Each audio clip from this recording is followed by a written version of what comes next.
ਗਿਆਨ ਤੁਹਾਨੂੰ ਜਿੱਥੋਂ ਵੀ ਮਿਲੇ ਉੱਥੋਂ ਲੈ ਲੈਣਾ ਚਾਹੀਦਾ ਹੈ।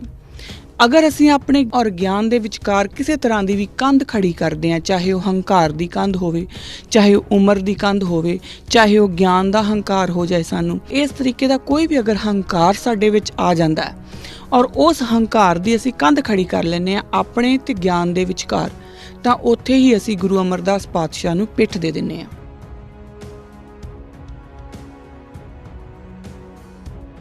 ਜਿਸ ਘਰਾਂ ਦੇ ਵਿੱਚ ਮਾੜੀ ਜਿਹੀ ਥੋੜ੍ਹੀ ਬਹੁਤ ਪੜ੍ਹਾਈ ਜ਼ਿਆਦਾ ਹੁੰਦੀ ਹੈ, ਅਸੀਂ ਉਹਨਾਂ ਨੂੰ ਅਕਸਰ ਹੀ ਇਹ ਗੱਲ ਕਰਦਿਆਂ ਸੁਣਦੇ ਹਾਂ ਕਿ ਉਹ ਤਾਂ ਛੱਡੋ, ਉਹ ਤਾਂ ਅਨਪੜ੍ਹ ਲੋਕ ਨੇ, ਇਹ ਤਾਂ ਅਨਪੜ੍ਹਾਂ ਦਾ ਕੰਮ ਹੈ। ਔਰ ਉਸ ਤੋਂ ਬਾਅਦ ਜਦੋਂ ਫਿਰ ਇੱਕ ਲੈਵਲ 'ਤੇ ਜਾ ਕੇ ਜਦੋਂ ਉਹਨਾਂ ਦੇ ਬੱਚੇ ਉਹਨਾਂ ਨੂੰ ਘਰਾਂ ਦੇ ਵਿੱਚ ਹੀ ਛੱਡ ਕੇ ਤੇ ਆਪ ਚੱਲ ਜਾਂਦੇ ਆ, ਤਾਂ ਫਿਰ ਉਹ ਕਹਿੰਦੇ ਕਿ ਤੁਹਾਡਾ ਆਪਣੇ ਮਾਂ ਪਿਓ ਵਾਸਤੇ ਸਮਾਂ ਨਹੀਂ ਹੈਗਾ। ਤਾਂ ਉਹ ਕਹਿੰਦੇ ਹੁਣ ਅਸੀਂ ਕੀ ਕਰੀਏ, ਦਿਸ ਇਜ਼ ਮਾਡਰਨ ਲਾਈਫ। ਫਿਰ ਅਸੀਂ ਉਹਨਾਂ ਨੂੰ ਸਮਝਾਉਣਾ ਸ਼ੁਰੂ ਕਰਦੇ ਹਾਂ ਕਿ ਨਹੀਂ, ਤੁਹਾਡਾ ਇਤਿਹਾਸ ਇਹ ਨਹੀਂ ਕਹਿੰਦਾ, ਤੁਹਾਡੀਆਂ ਜੜ੍ਹਾਂ ਇਹ ਨਹੀਂ ਕਹਿੰਦੀਆਂ। ਪਰ ਅਸੀਂ ਇਹ ਭੁੱਲ ਜਾਂਦੇ ਹਾਂ ਕਿ ਆਪਣੇ ਬੱਚਿਆਂ ਨੂੰ ਜੜ੍ਹਾਂ ਤੋਂ ਟੁੱਟਣ ਦਾ ਜਿਹੜਾ ਗਿਆਨ ਹੈ ਨਾ, ਉਹ ਅਸੀਂ ਹੀ ਦਿੱਤਾ। ਸੋ ਆਪਣੇ ਆਪ ਕੋਲੋਂ ਪੁੱਛੀਏ ਜੇ ਕਿ ਜਿਹੜੇ 22 ਮੰਜੀਆਂ ਦੇ ਵਿੱਚੋਂ ਅਸੀਂ ਕਿਸੇ 5 ਦਾ ਵੀ ਨਾਮ ਦੱਸ ਸਕਦੇ ਹਾਂ। ਅਗਰ ਨਹੀਂ ਦੱਸ ਸਕਦੇ ਤਾਂ ਆਪਾਂ ਆਪਣੇ ਆਪ ਨੂੰ ਸਵਾਲ ਕਰੀਏ ਕਿ ਅਸੀਂ ਖੜੇ ਕਿੱਥੇ ਹਾਂ। ਤੇ ਫਿਰ ਅਸੀਂ ਇਹ ਕਹਿੰਦੇ ਹਾਂ ਕਿ ਸ਼੍ਰੋਮਣੀ ਕਮੇਟੀ ਨੇ ਨਿਗਾਰ ਲਿਆ ਦਿੱਤਾ ਸਿੱਖੀ ਦੇ ਵਿੱਚ, ਜਾਂ ਪਤਾ ਨਹੀਂ ਕਿਹਨੇ ਆਪਣੇ ਇਲਜ਼ਾਮ ਅਸੀਂ ਲੋਕਾਂ ਦੇ ਸਿਰ ਮੜਨਾ ਬੰਦ ਕਰ ਦਈਏ। ਆਪਣੇ ਆਪ ਨੂੰ ਸਮਝਣਾ ਸ਼ੁਰੂ ਕਰੀਏ ਕਿ ਅਸੀਂ ਕਿੱਥੇ ਖੜੇ ਹਾਂ। ਗੁਰੂ ਅਮਰਦਾਸ ਪਾਤਸ਼ਾਹ ਨੇ ਐਡਾ ਵੱਡਾ ਇੱਕ ਪ੍ਰਬੰਧਕ ਢਾਂਚਾ ਸਾਨੂੰ ਦੇ ਦਿੱਤਾ, ਜਿਸ ਢਾਂਚੇ ਉੱਤੇ ਅਸੀਂ ਅੱਜ ਵੀ ਕੰਮ ਕਰ ਰਹੇ ਹਾਂ, ਉਸ ਢਾਂਚੇ ਨੂੰ ਅਸੀਂ ਸਮਝਿਆ ਕਿਉਂ ਨਹੀਂ। ਇੱਕ ਰਾਜ ਚਲਾਉਣ ਦੇ ਲਈ ਐਡਮਿਨਿਸਟ੍ਰੇਟਿਵ ਢਾਂਚਾ ਖੜਾ ਕਰਨਾ ਬਹੁਤ ਜ਼ਰੂਰੀ ਹੈ। ਅਗਰ ਸਿਰਫ ਇਹ ਇੱਕ ਭਗਤੀ ਮੂਵਮੈਂਟ ਦਾ ਹੀ ਅੱਗੇ ਵਿਸਥਾਰ ਹੋਇਆ ਹੁੰਦਾ, ਜਾਂ ਗੁਰੂ ਮਹਾਰਾਜ ਨੇ ਸਿਰਫ ਹਿੰਦੂ ਧਰਮ ਨੂੰ ਹੀ ਸੁਧਾਰ ਕਰਨਾ ਹੁੰਦਾ, ਤਾਂ ਫਿਰ ਉਹ ਮੰਦਰਾਂ ਦੇ ਵਿੱਚ ਹੀ ਹੁੰਦਾ, ਉਹ ਵੱਖਰਾ ਕੋਈ ਸਿਸਟਮ ਨਾ ਦਿੰਦੇ।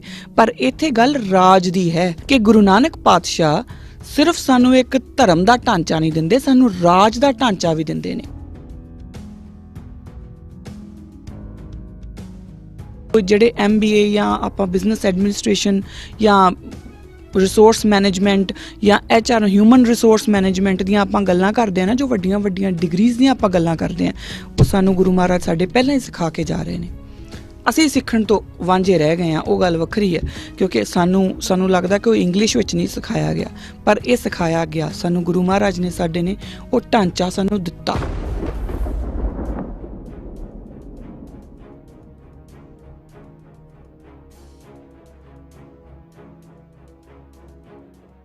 ਵਾਹਿਗੁਰੂ ਜੀ ਕਾ ਖਾਲਸਾ, ਵਾਹਿਗੁਰੂ ਜੀ ਕੀ ਫਤਿਹ। ਕਿਰਦਾਰੇ ਖਾਲਸਾ ਦੇ ਅੱਜ ਦੇ ਇਸ ਐਪੀਸੋਡ ਦੇ ਵਿੱਚ ਮੈਂ ਕਿਰਨਪ੍ਰੀਤ ਕੌਰ ਆਪ ਸਭ ਦਾ ਬਹੁਤ-ਬਹੁਤ ਸਵਾਗਤ ਕਰਦੀ ਹਾਂ ਜੀ। ਜਿੰਨੇ ਵੀ ਆਪਾਂ ਪਿੱਛੇ ਐਪੀਸੋਡ ਕਰ ਰਹੇ ਹਾਂ, ਉਹਨਾਂ ਵਿੱਚ ਅਸੀਂ ਜਿਹੜੀ ਗੱਲ ਕਰ ਰਹੇ ਹਾਂ, ਉਹ ਕਰ ਰਹੇ ਹਾਂ ਕਿ ਜਦੋਂ ਅਸੀਂ ਅਰਦਾਸ ਸ਼ੁਰੂ ਕਰਦੇ ਹਾਂ ਜਾਂ ਅਰਦਾਸ ਜਦੋਂ ਅਸੀਂ ਕਰ ਰਹੇ ਹੁੰਦੇ ਹਾਂ, ਤਾਂ ਅਰਦਾਸ ਦਾ ਕੱਲਾ ਅੱਖਰ ਜੋ ਸਾਨੂੰ ਇੱਕ ਸੁਨੇਹਾ ਦਿੰਦਾ ਹੈ, ਇੱਕ ਮੈਸੇਜ ਦਿੰਦਾ ਹੈ, ਇੱਕ ਕੋਡਡ ਫਾਰਮ ਦੇ ਵਿੱਚ ਮੈਸੇਜ ਦਿੰਦਾ, ਸਾਨੂੰ ਉਹਨੂੰ ਕਿੱਦਾਂ ਸਮਝਣਾ ਹੈ ਤੇ ਉਹਦੇ ਵਿੱਚੋਂ ਸਾਨੂੰ ਕੀ ਲੈ ਕੇ ਅੱਗੇ ਚੱਲਣਾ। ਇਸ ਬਾਰੇ ਗੱਲ ਕਰਦੇ ਹੋਏ ਅਸੀਂ ਗੁਰੂ ਸਾਹਿਬਾਨਾਂ ਦੇ ਜੀਵਨ ਤੱਕ ਪਹੁੰਚੇ ਹਾਂ। ਪਿਛਲੇ ਕੁਝ ਐਪੀਸੋਡਸ ਜਿਹੜੇ ਹੁਣੇ ਰੀਸੈਂਟ ਹੋ ਕੇ ਗਏ, ਉਹਦੇ ਵਿੱਚ ਆਪਾਂ ਗੁਰੂ ਅਮਰਦਾਸ ਮਹਾਰਾਜ ਦੇ ਜਿਹੜਾ ਜੀਵਨ ਹੈ, ਉਸ ਵਿੱਚ ਉਹਨਾਂ ਨੇ ਜੋ ਸਾਡੇ ਲਈ ਜੋ ਸਿਧਾਂਤ ਸਾਨੂੰ ਦ੍ਰਿੜ ਕਰਵਾਏ ਨੇ, ਅਸੀਂ ਉਹਦੇ ਬਾਰੇ ਗੱਲ ਕਰ ਰਹੇ ਸੀਗੇ ਕਿ ਕਿਹੜੇ ਸਿਧਾਂਤ ਨੇ ਜਿਹੜੇ ਗੁਰੂ ਮਹਾਰਾਜ ਸਾਨੂੰ ਬਕਾਇਦਾ ਜੀ ਕੇ ਸਾਡਾ ਇੱਕ ਪ੍ਰੈਕਟੀਕਲ ਐਕਸਪੀਰੀਅੰਸ ਕਰਵਾ ਕੇ ਤੇ ਸਾਨੂੰ ਦ੍ਰਿੜ ਕਰਵਾਉਂਦੇ ਨੇ, ਜੋ ਸਾਨੂੰ ਸਾਡੇ ਨਾਲ ਚੱਲਣੇ ਚਾਹੀਦੇ ਆ। ਜਦੋਂ ਵੀ ਅਸੀਂ ਅਰਦਾਸ ਦੇ ਵਿੱਚ ਗੁਰੂ ਪਾਤਸ਼ਾਹ ਦਾ ਨਾਮ ਲਈਏ, ਗੁਰੂ ਅਮਰਦਾਸ ਮਹਾਰਾਜ ਦਾ ਨਾਮ ਲਈਏ, ਤਾਂ ਸਾਡੇ ਜ਼ਿਹਨ ਦੇ ਵਿੱਚ, ਸਾਡੇ ਮਨ ਦੇ ਵਿੱਚ ਇਹ ਗੱਲ ਜ਼ਿਕਰ ਆਉਣਾ ਚਾਹੀਦਾ ਹੈ ਕਿ ਜਦੋਂ ਅਸੀਂ ਮਹਾਰਾਜ ਦਾ ਨਾਮ ਲੈ ਰਹੇ ਹਾਂ, ਤਾਂ ਸਿਰਫ ਇੱਕ ਨਾਮ ਮਾਤਰ ਨਾਮ ਨਹੀਂ ਲੈ ਰਹੇ, ਜਾਂ ਸਿਰਫ ਅਰਦਾਸ ਕਰਨ ਦੇ ਲਈ ਅਸੀਂ ਨਾਮ ਨਹੀਂ ਲੈ ਰਹੇ।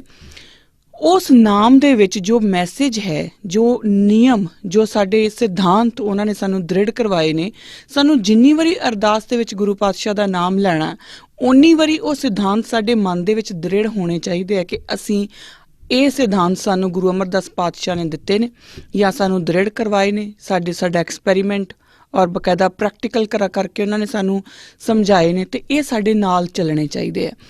ਜੇਕਰ ਅਸੀਂ ਇਸ ਤਰ੍ਹਾਂ ਨਹੀਂ ਕਰਦੇ ਤਾਂ ਯਕੀਨ ਮੰਨਿਆ ਜੇ ਕਿ ਸਾਡੀ ਜਿਹੜੀ ਅਰਦਾਸ ਹੈ ਉਹ ਅਸੀਂ ਸਿਰਫ ਇੱਕ ਤੋਤਾ ਰਟਨ ਕਰ ਰਹੇ ਹਾਂ, ਫਿਰ ਅਸੀਂ ਸਿਰਫ ਬੋਲਣ ਦੇ ਵਾਸਤੇ ਬੋਲ ਰਹੇ ਹਾਂ, ਅਸੀਂ ਉਹ ਨਾਮ ਧਿਆ ਨਹੀਂ ਰਹੇ। ਜਦੋਂ ਅਸੀਂ ਗੁਰੂ ਨਾਨਕ ਦਾ ਨਾਮ ਧਿਆਉਂਦੇ ਹਾਂ, ਗੁਰੂ ਅੰਗਦ ਪਾਤਸ਼ਾਹ, ਗੁਰੂ ਅਮਰਦਾਸ, ਗੁਰੂ ਰਾਮਦਾਸ ਮਹਾਰਾਜ, ਜਦੋਂ ਇੱਕ ਲੜੀਵਾਰ ਅਸੀਂ ਨਾਮ ਲੈ ਰਹੇ ਹਾਂ ਤਾਂ ਉਹਦੇ ਵਿੱਚ ਇੱਕ ਮਕਸਦ ਹੈ। ਉਹ ਅਰਦਾਸ ਦੇ ਵਿੱਚ ਹਰ ਸਮੇਂ ਗੁਰੂ ਪਾਤਸ਼ਾਹਾਂ ਦਾ ਨਾਮ ਬੋਲਣਾ, ਸਿੰਘਾਂ ਸ਼ਹੀਦਾਂ ਦਾ ਨਾਮ ਬੋਲਣਾ, ਉਹ ਇੱਕ ਇਸ ਤਰ੍ਹਾਂ ਹੀ ਇੱਕ ਪਰੰਪਰਾ ਨਹੀਂ ਹੈ, ਉਹ ਬਕਾਇਦਾ ਸਾਡੇ ਲਈ ਇੱਕ ਸਾਡੇ ਜ਼ਿਹਨ ਦੇ ਵਿੱਚ ਹਮੇਸ਼ਾ ਇੱਕ ਗੱਲ, ਇੱਕ ਜਿਹੜੀ ਹਿਸਟਰੀ ਆ ਉਹ ਤਾਜ਼ਾ ਰੱਖਣ ਵਾਸਤੇ, ਔਰ ਉਸ ਹਿਸਟਰੀ ਦੇ ਵਿੱਚੋਂ ਜੋ ਸਿਧਾਂਤ, ਜਿਨ੍ਹਾਂ ਸਿਧਾਂਤਾਂ ਦੇ ਉੱਪਰ ਸਿੱਖ ਜਿਹੜਾ ਇਤਿਹਾਸ ਤੇ ਸਿੱਖ ਫਿਲਾਸਫੀ ਫਲਸਫਾ ਖੜਾ ਹੈ, ਉਹਨਾਂ ਸਿਧਾਂਤਾਂ ਨੂੰ ਬਾਰ-ਬਾਰ ਸਾਨੂੰ ਚੇਤਾ ਦੁਹਰਾਉਂਦੇ ਰਹਿਣ ਵਾਸਤੇ, ਚੇਤੇ ਕਰਾਉਂਦੇ ਰੱਖਣ ਵਾਸਤੇ ਹੀ ਉਹ ਇਸ ਤਰੀਕੇ ਨਾਲ ਬਣਾਇਆ ਗਿਆ ਸੀਗਾ। ਪਰ ਅਸੀਂ ਕਰ ਕੀ ਲਿਆ ਕਿ ਅਸੀਂ ਅਰਦਾਸ ਨੂੰ ਇੱਕ ਪਰੰਪਰਾਗਤ ਤਰੀਕੇ ਦੇ ਨਾਲ ਹੀ ਸਮਝ ਲੈਂਦੇ ਹਾਂ ਕਿ ਜਿੰਨੀ ਵਾਰੀ ਅਸੀਂ ਪਾਠ ਕੀਤਾ ਜੀ ਉਸ ਤੋਂ ਬਾਅਦ ਅਰਦਾਸ ਹੋਣੀ ਆ, ਤੇ ਅਰਦਾਸ ਤੋਂ ਬਾਅਦ ਫਿਰ ਬਸ ਭੋਗ ਪੈ ਜਾਣਾ, ਗੱਲ ਖਤਮ ਹੋ ਜਾਣੀ ਹੈ। ਇੰਨੀ ਕੁ ਗੱਲ ਨਹੀਂ ਸੀਗੀ। ਸੋ ਇਸੇ ਲੜੀ ਦੇ ਵਿੱਚ ਆਪਾਂ ਚੱਲ ਰਹੇ ਸੀਗੇ, ਜਿਹੜੇ ਅਸੀਂ ਗੁਰੂ ਅਮਰਦਾਸ ਪਾਤਸ਼ਾਹ ਦੇ ਜੀਵਨ ਦੇ ਉੱਤੇ ਗੱਲ ਕਰਦਿਆਂ ਹੋਇਆਂ ਜੋ ਅਸੀਂ ਸਿਧਾਂਤ ਸਮਝਣ ਦੀ ਕੋਸ਼ਿਸ਼ ਕੀਤੀ। ਹਜੇ ਤੱਕ ਦੋ ਮੁੱਖ ਗੱਲਾਂ ਜਿਹੜੀਆਂ ਸਾਡੇ ਸਾਹਮਣੇ ਆਈਆਂ, ਜੋ ਅਸੀਂ ਇਹਦੇ ਬਾਰੇ ਡਿਸਕਸ਼ਨ ਕਰ ਚੁੱਕੇ ਹਾਂ। ਪਹਿਲੀ ਤਾਂ ਇਹ ਸੀਗੀ ਕਿ ਗਿਆਨ ਜਿੱਥੋਂ ਵੀ ਮਿਲਦਾ ਹੈ ਉੱਥੋਂ ਲੈ ਲੈਣਾ ਚਾਹੀਦਾ। ਜੋ ਅਗਰ ਆਪਾਂ ਇਹਨੂੰ ਨੋ ਕੈਟਾਗਰੀ ਐਟ ਆਲ ਤੋਂ ਥੋੜ੍ਹਾ ਜਿਹਾ ਪਾਸੇ ਕਰਕੇ ਦੇਖੀਏ, ਹੈ ਤਾਂ ਉਹਦੇ ਵਿੱਚ ਹੀ ਫਿੱਟ ਬੈਠਦਾ, ਬਟ ਅਗਰ ਫਿਰ ਵੀ ਸਰਲ ਤਰੀਕੇ ਨਾਲ ਸਮਝਣ ਦੀ ਕੋਸ਼ਿਸ਼ ਕਰੀਏ ਤਾਂ ਗੁਰੂ ਮਹਾਰਾਜ ਜਦੋਂ ਆਪਾਂ ਉਹਨਾਂ ਦੀ ਲਾਈਫ ਨੂੰ ਦੇਖਦੇ ਹਾਂ ਤਾਂ ਜਿਹੜੀ ਪਹਿਲੀ ਘਟਨਾ ਹੈ ਉਹਦੇ ਨਾਲ ਉਹ ਸਾਨੂੰ ਸਮਝਾ ਦਿੰਦੇ ਆ ਕਿ ਗਿਆਨ ਤੁਹਾਨੂੰ ਜਿੱਥੋਂ ਵੀ ਮਿਲੇ ਉੱਥੋਂ ਲੈ ਲੈਣਾ ਚਾਹੀਦਾ ਹੈ। ਅਗਰ ਅਸੀਂ ਆਪਣੇ ਔਰ ਗਿਆਨ ਦੇ ਵਿਚਕਾਰ ਕਿਸੇ ਤਰ੍ਹਾਂ ਦੀ ਵੀ ਕੰਧ ਖੜੀ ਕਰਦੇ ਹਾਂ, ਚਾਹੇ ਉਹ ਹੰਕਾਰ ਦੀ ਕੰਧ ਹੋਵੇ, ਚਾਹੇ ਉਹ ਉਮਰ ਦੀ ਕੰਧ ਹੋਵੇ, ਚਾਹੇ ਉਹ ਗਿਆਨ ਦਾ ਹੰਕਾਰ ਹੋ ਜਾਏ ਸਾਨੂੰ, ਚਾਹੇ ਸਾਨੂੰ ਇਹ ਹੋ ਜਾਏ ਕਿ ਮੈਂ ਜ਼ਿਆਦਾ ਪੜ੍ਹਿਆ ਉਹ ਘੱਟ ਪੜ੍ਹਿਆ, ਜਾਂ ਉਹ ਘੱਟ ਪੜ੍ਹਿਆ ਮੈਂ ਜ਼ਿਆਦਾ ਪੜ੍ਹਿਆ, ਇਸ ਤਰੀਕੇ ਦਾ ਕੋਈ ਵੀ ਅਗਰ ਹੰਕਾਰ ਸਾਡੇ ਵਿੱਚ ਆ ਜਾਂਦਾ ਹੈ ਔਰ ਉਸ ਹੰਕਾਰ ਦੀ ਅਸੀਂ ਕੰਧ ਖੜੀ ਕਰ ਲੈਂਦੇ ਹਾਂ ਆਪਣੇ ਤੇ ਗਿਆਨ ਦੇ ਵਿਚਕਾਰ, ਤਾਂ ਉੱਥੇ ਹੀ ਅਸੀਂ ਗੁਰੂ ਅਮਰਦਾਸ ਪਾਤਸ਼ਾਹ ਨੂੰ ਪਿੱਠ ਦੇ ਦਿੰਦੇ ਹਾਂ। ਆਪਾਂ ਆਪਣੇ ਆਪ ਦੇ ਵਿੱਚ ਸਾਰੇ ਜਾਣੇ ਆਪਣਾ ਇੱਕ ਜਿਹੜਾ ਆਪਣੇ ਆਪ ਨੂੰ ਸਮਝਣ ਦੀ ਕੋਸ਼ਿਸ਼ ਕਰੀਏ। ਜੇਕਰ ਸਾਡੇ ਮਨ 'ਚ ਕਿਤੇ ਇਹ ਆਉਂਦਾ ਕਿ ਮੇਰੀ ਜਾਤ ਵੱਡੀ ਹੈ ਤੇ ਉਹਦੀ ਛੋਟੀ ਹੈ, ਜਾਤਾਂ ਦਾ ਅਭਿਮਾਨ ਆਉਂਦਾ, ਜਾਂ ਸਾਡੇ ਮਨ 'ਚ ਕਿਤੇ ਇਹ ਆਉਂਦਾ ਕਿ ਮੇਰੀ ਤਾਂ ਉਮਰ ਵੱਡੀ ਹੈ, ਉਹ ਹਜੇ ਕੱਲ੍ਹ ਦੇ ਜੰਮੇ ਨਿਆਣੇ ਆ, ਮੈਨੂੰ ਕਿੱਥੋਂ ਸਿਖਾ ਦੇਣਗੇ, ਜਾਂ ਸਾਨੂੰ ਇਹ ਲੱਗਦਾ ਕਿ ਮੈਂ ਤਾਂ ਕੀਤੀ ਹੈ ਜੀ PhD ਤੇ ਦੂਜਾ ਹਜੇ 5 ਪਾਸ ਵੀ ਨਹੀਂ ਹੈਗਾ, ਤਾਂ ਉਹ ਮੈਨੂੰ ਕਿੱਥੋਂ ਸਿਖਾ ਦੂਗਾ। ਇਹਨਾਂ ਸਾਰੀਆਂ ਹੀ ਜਿਹੜੀਆਂ ਗੱਲਾਂ ਨੇ ਜਿਹੜੇ ਇੱਕ ਤਰ੍ਹਾਂ ਦੇ ਨਾਲ ਗਿਆਨ ਦੇ ਔਰ ਸਾਡੇ ਵਿਚਕਾਰ ਇੱਕ ਕੰਧ ਖੜੀ ਕਰਨ ਦਾ ਕੰਮ ਕਰਦੀਆਂ ਨੇ। ਜਾਂ ਕਿਸੇ ਨੂੰ ਇਹ ਲੱਗਦਾ ਕਿ ਮੈਂ ਤਾਂ ਬੜਾ ਆਧੁਨਿਕ ਹਾਂ, ਮੈਂ ਤਾਂ ਬੜਾ ਮਾਡਰਨ ਹਾਂ, ਉਹ ਤਾਂ ਆਰਥੋਡਾਕਸ ਜਿਹੇ ਲੋਕ ਨੇ, ਉਹ ਤਾਂ ਪੁਰਾਣੇ ਖਿਆਲਾਂ 'ਚ ਚੱਲਦੇ ਨੇ, ਜੋ ਕਿ ਆਮ ਗੱਲਾਂ। ਇਹ ਗੱਲਾਂ ਮੈਂ ਕਿਤੇ ਬਾਹਰੋਂ ਨਹੀਂ ਲੈ ਕੇ ਆ ਰਹੀ, ਇਹ ਗੱਲਾਂ ਆਪਾਂ ਆਪਣੇ ਘਰਾਂ 'ਚ ਆਮ ਕਰਦੇ ਹਾਂ। ਜਿਸ ਘਰਾਂ ਦੇ ਵਿੱਚ ਮਾੜੀ ਜਿਹੀ ਥੋੜ੍ਹੀ ਬਹੁਤ ਪੜ੍ਹਾਈ ਜ਼ਿਆਦਾ ਹੁੰਦੀ ਹੈ, ਅਸੀਂ ਉਹਨਾਂ ਨੂੰ ਅਕਸਰ ਹੀ ਇਹ ਗੱਲ ਕਰਦਿਆਂ ਸੁਣਦੇ ਹਾਂ ਕਿ ਉਹ ਤਾਂ ਛੱਡੋ, ਉਹ ਤਾਂ ਅਨਪੜ੍ਹ ਲੋਕ ਨੇ, ਇਹ ਤਾਂ ਅਨਪੜ੍ਹਾਂ ਦਾ ਕੰਮ ਹੈ। ਔਰ ਉਸ ਤੋਂ ਬਾਅਦ ਜਦੋਂ ਫਿਰ ਇੱਕ ਲੈਵਲ 'ਤੇ ਜਾ ਕੇ ਜਦੋਂ ਉਹਨਾਂ ਦੇ ਬੱਚੇ ਉਹਨਾਂ ਨੂੰ ਘਰਾਂ ਦੇ ਵਿੱਚ ਹੀ ਛੱਡ ਕੇ ਤੇ ਆਪ ਚੱਲ ਜਾਂਦੇ ਆ, ਤਾਂ ਉਹ ਕਹਿੰਦੇ ਆ ਕਿ ਡੈਡ ਮਮ ਸਾਡੇ ਕੋਲ ਟਾਈਮ ਨਹੀਂ, ਤਾਂ ਫਿਰ ਉਹ ਕਹਿੰਦੇ ਕਿ ਤੁਹਾਡਾ ਆਪਣੇ ਮਾਂ ਪਿਓ ਵਾਸਤੇ ਸਮਾਂ ਨਹੀਂ ਹੈਗਾ, ਤਾਂ ਉਹ ਕਹਿੰਦੇ ਹੁਣ ਅਸੀਂ ਕੀ ਕਰੀਏ, ਦਿਸ ਇਜ਼ ਮਾਡਰਨ ਲਾਈਫ। ਫਿਰ ਅਸੀਂ ਉਹਨਾਂ ਨੂੰ ਸਮਝਾਉਣਾ ਸ਼ੁਰੂ ਕਰਦੇ ਹਾਂ ਕਿ ਨਹੀਂ, ਤੁਹਾਡਾ ਇਤਿਹਾਸ ਇਹ ਨਹੀਂ ਕਹਿੰਦਾ, ਤੁਹਾਡੀਆਂ ਜੜ੍ਹਾਂ ਇਹ ਨਹੀਂ ਕਹਿੰਦੀਆਂ। ਪਰ ਅਸੀਂ ਇਹ ਭੁੱਲ ਜਾਂਦੇ ਹਾਂ ਕਿ ਆਪਣੇ ਬੱਚਿਆਂ ਨੂੰ ਜੜ੍ਹਾਂ ਤੋਂ ਟੁੱਟਣ ਦਾ ਜਿਹੜਾ ਗਿਆਨ ਹੈ ਨਾ, ਉਹ ਅਸੀਂ ਹੀ ਦਿੱਤਾ। ਆਪਣੇ ਬੱਚਿਆਂ ਨੂੰ ਇਹ ਅਸੀਂ ਹੀ ਸਮਝਾਇਆ ਕਿ ਬਜ਼ੁਰਗ ਕੋਈ ਜ਼ਰੂਰਤ ਨਹੀਂ ਹੈਗੀ, ਇਹ ਅਸੀਂ ਹੀ ਸਮਝਾਇਆ ਕਿ ਪੁਰਾਣੇ ਬੁੱਢੇ ਤਾਂ ਪਾਗਲ ਸੀ, ਇਹ ਅਸੀਂ ਹੀ ਉਹਨਾਂ ਨੂੰ ਸਮਝਾਇਆ ਕਿ ਅਗਲੀ ਪੀੜ੍ਹੀ ਬਹੁਤ ਸਿਆਣੀ ਆ ਤੇ ਇਸ ਕਰਕੇ ਜੋ ਮਰਜ਼ੀ ਕਰੇ। ਸੋ ਆਪਣੀਆਂ ਗਲਤੀਆਂ ਨੂੰ ਦੇਖਣਾ ਸ਼ੁਰੂ ਕਰਾਂਗੇ ਨਾ ਜਿਸ ਦਿਨ, ਉਸ ਦਿਨ ਸਾਨੂੰ ਉਹਨਾਂ ਨੂੰ ਠੀਕ ਕਰਨ ਦਾ ਰਸਤਾ ਮਿਲਦਾ ਜਾਊਗਾ। ਸੋ ਮੁੱਕਦੀ ਗੱਲ ਇਹ ਹੈ ਕਿ ਜਦੋਂ ਆਪਾਂ ਗੁਰੂ ਅਮਰਦਾਸ ਪਾਤਸ਼ਾਹ ਦਾ ਨਾਮ ਅਰਦਾਸ ਦੇ ਵਿੱਚ ਲੈਂਦੇ ਹਾਂ ਤਾਂ ਪਹਿਲੀ ਗੱਲ ਜਿਹੜੀ ਸਾਡੇ ਦਿਲ 'ਚ ਆਉਣੀ ਚਾਹੀਦੀ ਹੈ ਉਹ ਇਹ ਆਉਣੀ ਚਾਹੀਦੀ ਹੈ ਕਿ ਕੋਈ ਵੀ ਇਨਸਾਨ ਸਿਰਫ ਕਰਮ ਕਰਕੇ ਵੱਡਾ ਹੁੰਦਾ ਆ, ਕਿਸੇ ਵੀ ਹੋਰ ਤਰੀਕੇ ਨਾਲ ਉਹਨੂੰ ਵੱਡਾ ਨਹੀਂ ਮੰਨਿਆ ਜਾ ਸਕਦਾ। ਸਿਰਫ ਉਮਰ ਕਰਕੇ ਉਹ ਵੱਡਾ ਨਹੀਂ ਹੋ ਸਕਦਾ। ਸਿਰਫ ਉਮਰ ਕਿਸੇ ਦੀ ਬਹੁਤ ਵੱਡੀ ਹੋਵੇ ਔਰ ਉਹਦਾ ਜਿਹੜਾ ਕਿਰਦਾਰ ਹੈ ਉਹ ਬਿਲਕੁਲ ਥੱਲੇ ਦਾ ਹੋਵੇ, ਬਹੁਤ ਨੀਚ ਕਿਰਦਾਰ ਦਾ ਮਾਲਕ ਹੋਵੇ। ਸਾਡੇ ਪੋਲੀਟਿਕਸ ਦੇ ਵਿੱਚ ਬੜੀਆਂ ਐਸੀਆਂ ਉਦਾਹਰਨਾਂ ਨੇ, ਬੜੇ ਬੜੇ ਵੱਡੀ ਉਮਰ ਦੇ ਲੋਕ ਜਿਹੜੇ ਨੇ ਔਰ ਉਹ ਕੈਸੇ ਕਾਰਿਆਂ ਦੇ ਵਿੱਚ ਗ੍ਰਸਤ ਹੁੰਦੇ ਨੇ ਔਰ ਉਹਨਾਂ ਦੀਆਂ ਫਿਲਮਾਂ ਜਦੋਂ ਬਾਹਰ ਆਉਂਦੀਆਂ ਤਾਂ ਉਹ ਸਿਰਫ ਉਮਰ ਦੇ ਕਰਕੇ ਫਿਰ ਉਹ ਕਿਸੇ ਵੀ ਇੱਜ਼ਤ ਦੇ ਹੱਕਦਾਰ ਨਹੀਂ ਹੁੰਦੇ। ਸਿਰਫ ਇਸ ਕਰਕੇ ਕਿ ਤੁਸੀਂ ਔਰਤ ਹੋ ਜਾਂ ਤੁਸੀਂ ਮਰਦ ਹੋ ਤੁਸੀਂ ਇੱਜ਼ਤ ਦੇ ਹੱਕਦਾਰ ਨਹੀਂ ਹੁੰਦੇ। ਸਿਰਫ ਇਸ ਕਰਕੇ ਕਿ ਤੁਸੀਂ 4 ਜਮਾਤਾਂ ਜ਼ਿਆਦਾ ਪੜ੍ਹੀਆਂ ਨੇ ਕਿਸੇ ਤੋਂ, ਕਿਉਂਕਿ ਤੁਹਾਡੇ ਕੋਲ ਇੱਕ ਉਹ ਸਾਧਨ ਹੋਊਗਾ ਪੜ੍ਹਨ ਵਾਸਤੇ, ਤੁਸੀਂ ਇੱਜ਼ਤ ਦੇ ਹੱਕਦਾਰ ਨਹੀਂ ਹੁੰਦੇ ਜਾਂ ਤੁਸੀਂ ਗਿਆਨ ਦੇ ਹੱਕਦਾਰ ਨਹੀਂ ਹੋ ਜਾਂਦੇ।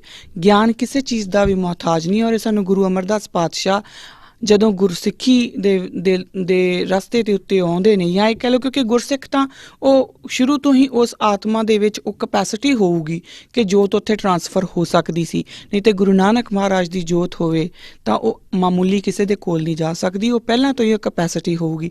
ਪਰ ਸਿਰਫ ਸਾਨੂੰ ਤੁਹਾਨੂੰ ਸਿਖਾਉਣ ਦੇ ਲਈ ਗੁਰੂ ਪਾਤਸ਼ਾਹ ਇਸ ਰਸਤੇ 'ਤੇ ਆਉਂਦੇ ਨੇ। ਔਰ ਜਦੋਂ ਆਉਂਦੇ ਨੇ ਤਾਂ ਪਹਿਲੀ ਜਿਹੜੀ ਉਦਾਹਰਨ ਉਹ ਸਾਨੂੰ ਇਹੀ ਦਿੰਦੇ ਨੇ ਕਿ ਗਿਆਨ ਨੂੰ ਕਿਸੇ ਵੀ ਤਰੀਕੇ ਦੇ ਪੈਰਾਮੀਟਰਸ ਵਿੱਚ ਤੁਸੀਂ ਬੰਨ੍ਹ ਨਹੀਂ ਸਕਦੇ। ਔਰ ਦੂਜੀ ਗੱਲ ਉਹ ਆਪਣੇ ਸਿੱਖਾਂ ਨੂੰ ਸਮਝਾ ਦਿੰਦੇ ਨੇ ਕਿ ਜਿੱਥੋਂ ਵੀ ਤੁਹਾਨੂੰ ਗਿਆਨ ਮਿਲਦਾ ਅਰਜਿਤ ਕਰ ਲਓ, ਲੈ ਲਓ। ਅਗਲਾ ਜਿਹੜਾ ਸਿਧਾਂਤ ਸਾਨੂੰ ਦੱਸਦੇ ਨੇ ਉਹ ਹੈ ਨਿਸ਼ਕਾਮ ਸੇਵਾ ਦਾ। ਇਹਦੇ ਉੱਤੇ ਆਪਾਂ 2 ਐਪੀਸੋਡ ਲਾਏ ਨੇ ਔਰ ਬੜੇ ਡੀਟੇਲ ਦੇ ਵਿੱਚ ਮੈਂ ਗੱਲ ਕੀਤੀ ਹੈ, ਸੋ ਅੱਜ ਮੈਂ ਬਹੁਤੇ ਡੀਟੇਲ 'ਚ ਨਹੀਂ ਜਾਣਾ। ਪਰ ਨਿਸ਼ਕਾਮ ਸੇਵਾ ਦੀ ਜਦੋਂ ਗੱਲ ਆਊਗੀ, ਹੁਣ ਇਹ ਗੱਲ ਅਸੀਂ ਕਰ ਚੁੱਕੇ, ਇੱਕ ਬਰੀਫ ਆਊਟਲਾਈਨ ਦੇ ਰਹੀ ਹਾਂ ਕਿ ਜਦੋਂ ਆਪਾਂ ਸੇਵਾ ਦੀ ਗੱਲ ਕਰਦੇ ਹਾਂ ਤਾਂ ਸਿੱਖਾਂ ਨੂੰ ਸਿਰਫ ਸੇਵਾ ਦੀ ਗੱਲ ਨਹੀਂ ਹੈ, ਸਿਰਫ ਸਿੱਖਾਂ ਨੂੰ ਸੇਵਾ ਕਰਨ ਨੂੰ ਨਹੀਂ ਕਿਹਾ ਗਿਆ, ਸਿੱਖਾਂ ਦੀ ਅਵਸਥਾ ਵੀ ਨਿਸ਼ਕਾਮ ਹੋਣੀ ਚਾਹੀਦੀ ਹੈ ਨਿਸ਼ਕਾਮ ਸੇਵਾ ਕਰਨ ਦੇ ਲਈ, ਕਿਉਂਕਿ ਉਹੀ ਸੇਵਾ ਪ੍ਰਵਾਨ ਹੈ। ਹੁਣ ਨਿਸ਼ਕਾਮ ਸੇਵਾ ਜਿਸ ਦੇ ਅਗੇਂਸਟ ਅਸੀਂ ਕੁਝ ਹੋਰ ਮੰਗੀਏ ਨਾ, ਐਸੀ ਸੇਵਾ ਜਿਹਦੇ ਵਾਸਤੇ ਬਾਅਦ ਵਿੱਚ ਮੈਨੂੰ ਇਹ ਨਾ ਹੋਵੇ ਕਿ ਮੈਂ ਹੁਣ ਆਹ ਸੇਵਾ ਕੀਤੀ, ਇਹਦੇ ਇਵਜ਼ ਦੇ ਵਿੱਚ ਮੈਨੂੰ ਆਹ ਮਿਲ ਜਾਣਾ ਚਾਹੀਦਾ, ਇਹਦੇ ਐਕਸਚੇਂਜ ਵਿੱਚ ਮੈਨੂੰ ਇਹ ਮਿਲ ਜਾਣਾ ਚਾਹੀਦਾ। ਕੋਈ ਐਕਸਚੇਂਜ ਆਫਰ ਨਹੀਂ ਲਾਇਆ ਹੋਇਆ ਗੁਰੂ ਮਹਾਰਾਜ ਨੇ ਕਿ ਤੁਸੀਂ ਇੰਨੇ ਘੰਟੇ ਬਰਤਨਾਂ ਦੀ ਸੇਵਾ ਕਰੋ ਅਤੇ ਫਿਰ ਤੁਹਾਨੂੰ ਆਹ ਮਿਲੂਗਾ। ਇਹੋ ਜਿਹਾ ਕੋਈ ਸਿਸਟਮ ਨਹੀਂ ਹੈ। ਨਿਸ਼ਕਾਮ ਸੇਵਾ ਉਦੋਂ ਹੀ ਹੋ ਸਕਦੀ ਹੈ ਜਦੋਂ ਸਿੱਖ ਦੀ ਅਵਸਥਾ ਨਿਸ਼ਕਾਮ ਬਣ ਜਾਂਦੀ। ਉਹ ਕਿੱਦਾਂ ਬਣਨੀ ਹੈ, ਉਹਦੇ ਕੀ ਪੈਰਾਮੀਟਰਸ ਨੇ, ਭਾਈ ਗੁਰਦਾਸ ਸਾਨੂੰ ਕੀ ਸਮਝਾਉਂਦੇ ਨੇ, ਇਹ ਮੈਂ ਪਿਛਲੇ ਐਪੀਸੋਡਸ ਦੇ ਵਿੱਚ ਆਲਰੇਡੀ ਡਿਸਕਸ ਕਰ ਚੁੱਕੀ ਹਾਂ। ਸੋ ਉਹਦੇ ਵੱਲ ਆਪਾਂ ਅੱਜ ਬਹੁਤ ਲੰਬਾ ਸਮਾਂ ਜਿਹੜਾ ਉਹ ਨਹੀਂ ਲਵਾਂਗੇ। ਅੱਜ ਜੋ ਆਪਾਂ ਗੱਲ ਕਰਨੀ ਹੈ ਜਾਂ ਹੁਣ ਜੋ ਆਪਾਂ ਗੱਲ ਸ਼ੁਰੂ ਕਰਨੀ ਹੈ, ਉਹ ਅਸੀਂ ਗੱਲ ਸ਼ੁਰੂ ਕਰਨੀ ਹੈ ਪੀੜਾ ਸਿਸਟਮ ਤੇ ਮੰਜੀ ਸਿਸਟਮ ਦੀ। ਬਹੁਤ ਸਾਰੇ ਸਾਡੇ 'ਚੋਂ ਸਿੱਖ ਜਿਹੜੇ ਐਸੇ ਨੇ ਜਿਨ੍ਹਾਂ ਨੂੰ ਪਤਾ ਹੈ, ਤਕਰੀਬਨ ਸਭ ਨੂੰ ਹੀ ਪਤਾ ਕਿ ਮੰਜੀ ਸਿਸਟਮ ਜਿਹੜਾ ਉਹ ਸਟੈਬਲਿਸ਼ ਹੋਇਆ ਸੀਗਾ। ਪਰ ਬਹੁਤ ਘੱਟ ਲੋਕ ਨੇ ਜਿਨ੍ਹਾਂ ਨੂੰ ਇਹ ਪਤਾ ਹੈ ਕਿ ਗੁਰੂ ਪਾਤਸ਼ਾਹ ਨੇ ਮੰਜੀਆਂ ਦੇ ਨਾਲ ਪੀੜੇ ਵੀ ਇਸਟੈਬਲਿਸ਼ ਕੀਤੇ ਸੀ। ਹੁਣ ਜਦੋਂ ਪੀੜ੍ਹਿਆਂ ਦੀ ਗੱਲ ਆਊਗੀ, ਅਗਲੇ ਐਪੀਸੋਡ ਦੇ ਵਿੱਚ ਆਪਾਂ ਪੀੜ੍ਹਿਆਂ ਦੀ ਗੱਲ ਨੂੰ ਬੜਾ ਖੁੱਲ੍ਹ ਕੇ ਕਰਾਂਗੇ। ਇਹਦੇ ਬਾਰੇ ਆਪਾਂ ਇਹਨੂੰ ਹੋਰ ਫਿਲੋਸਫੀਕਲ ਆਈਡੀਓਲੋਜੀਕਲ ਵੇ ਦੇ ਨਾਲ ਸਮਝਣ ਦੀ ਕੋਸ਼ਿਸ਼ ਕਰਾਂਗੇ। ਬਟ ਇੱਕ ਬਰੀਫ ਆਊਟਵਿਊ ਜਾਂ ਦੇ ਦਾਂ ਤਾਂ ਉਹ ਇਹ ਹੈ ਕਿ ਉਸ ਵੇਲੇ, ਕਿਉਂਕਿ ਔਰਤਾਂ ਜਿਹੜੀਆਂ ਸੀਗੀਆਂ ਅਜੇ ਵੀ ਆਪਣੇ ਘਰਾਂ ਦੀਆਂ 4 ਦੀਵਾਰੀਆਂ ਦੇ ਵਿੱਚ ਕੈਦ ਸੀ, ਅਜੇ ਵੀ ਉਹਨਾਂ ਦੇ ਉੱਤੇ ਉਹ ਇੱਕ ਜਿਹੜਾ ਮਰਦ ਪ੍ਰਧਾਨ ਸਮਾਜ ਦਾ ਜਿਹੜਾ ਇੱਕ ਦਬਦਬਾ ਸੀਗਾ ਉਹ ਸੀਗਾ, ਕਿਉਂਕਿ ਮੁਸਲਮਾਨ ਜਿਹੜੇ ਸੀਗੇ ਉਹ ਜ਼ਿਆਦਾ ਸੀ ਔਰ ਹਿੰਦੂ ਤਬਕਾ ਜਿਹੜਾ ਸੀ ਉਹ ਜ਼ਿਆਦਾ ਸੀ, ਹਿੰਦੂ ਭਾਈਚਾਰਾ। ਹੁਣ ਹਿੰਦੂ ਭਾਈਚਾਰੇ ਦੇ ਵਿੱਚ ਵੀ ਕੁਝ ਕੁਰੀਤੀਆਂ ਸੀ ਜੋ ਅੱਜ ਵੀ ਕਿਤੇ ਨਾ ਕਿਤੇ ਸਾਨੂੰ ਦੇਖਣ ਨੂੰ ਮਿਲ ਜਾਂਦੀਆਂ। ਵਰਿੰਦਾਵਨ ਅੱਜ ਵੀ ਤੁਸੀਂ ਦੇਖ ਸਕਦੇ ਹਾਂ। ਬਟ ਉਸ ਸਮੇਂ ਦੇ ਉੱਤੇ ਤੇ ਉਹ ਬਹੁਤ ਖੁੱਲ੍ਹ ਕੇ ਸੀਗੀਆਂ, ਜਿਹਦੇ ਵਿੱਚ ਕਿ ਜਿਹੜੀਆਂ ਵਿਧਵਾ ਔਰਤਾਂ ਸੀ ਨਾ ਤਾਂ ਉਹ ਵਿਆਹ ਕਰ ਸਕਦੀਆਂ ਸੀ, ਸਿਰ ਉਹਨਾਂ ਦੇ ਮੁੰਡ ਦਿੱਤੇ ਜਾਇਆ ਕਰਦੇ ਸੀ ਔਰ ਕਿਸੇ ਤਰ੍ਹਾਂ ਦਾ ਰੰਗ ਜਿਹੜਾ ਆ, ਕੱਪੜੇ ਦਾ ਰੰਗ ਉਹ ਪਾ ਨਹੀਂ ਸੀ ਸਕਦੀਆਂ। ਅੱਜ ਵੀ ਅਗਰ ਕੋਈ ਵਰਿੰਦਾਵਨ ਜਾਵੇ ਤਾਂ ਉੱਥੇ ਦੇਖ ਸਕਦਾ ਕਿ ਬਹੁਤ ਸਾਰੀਆਂ ਜਿਹੜੀਆਂ ਵਿਡੋਜ਼ ਨੇ ਉਹਨਾਂ ਦੇ ਅੱਜ ਵੀ ਸਿਰ ਜਿਹੜੇ ਉੱਥੇ ਮੁੰਡਨ ਹੋਏ ਹੁੰਦੇ ਆ।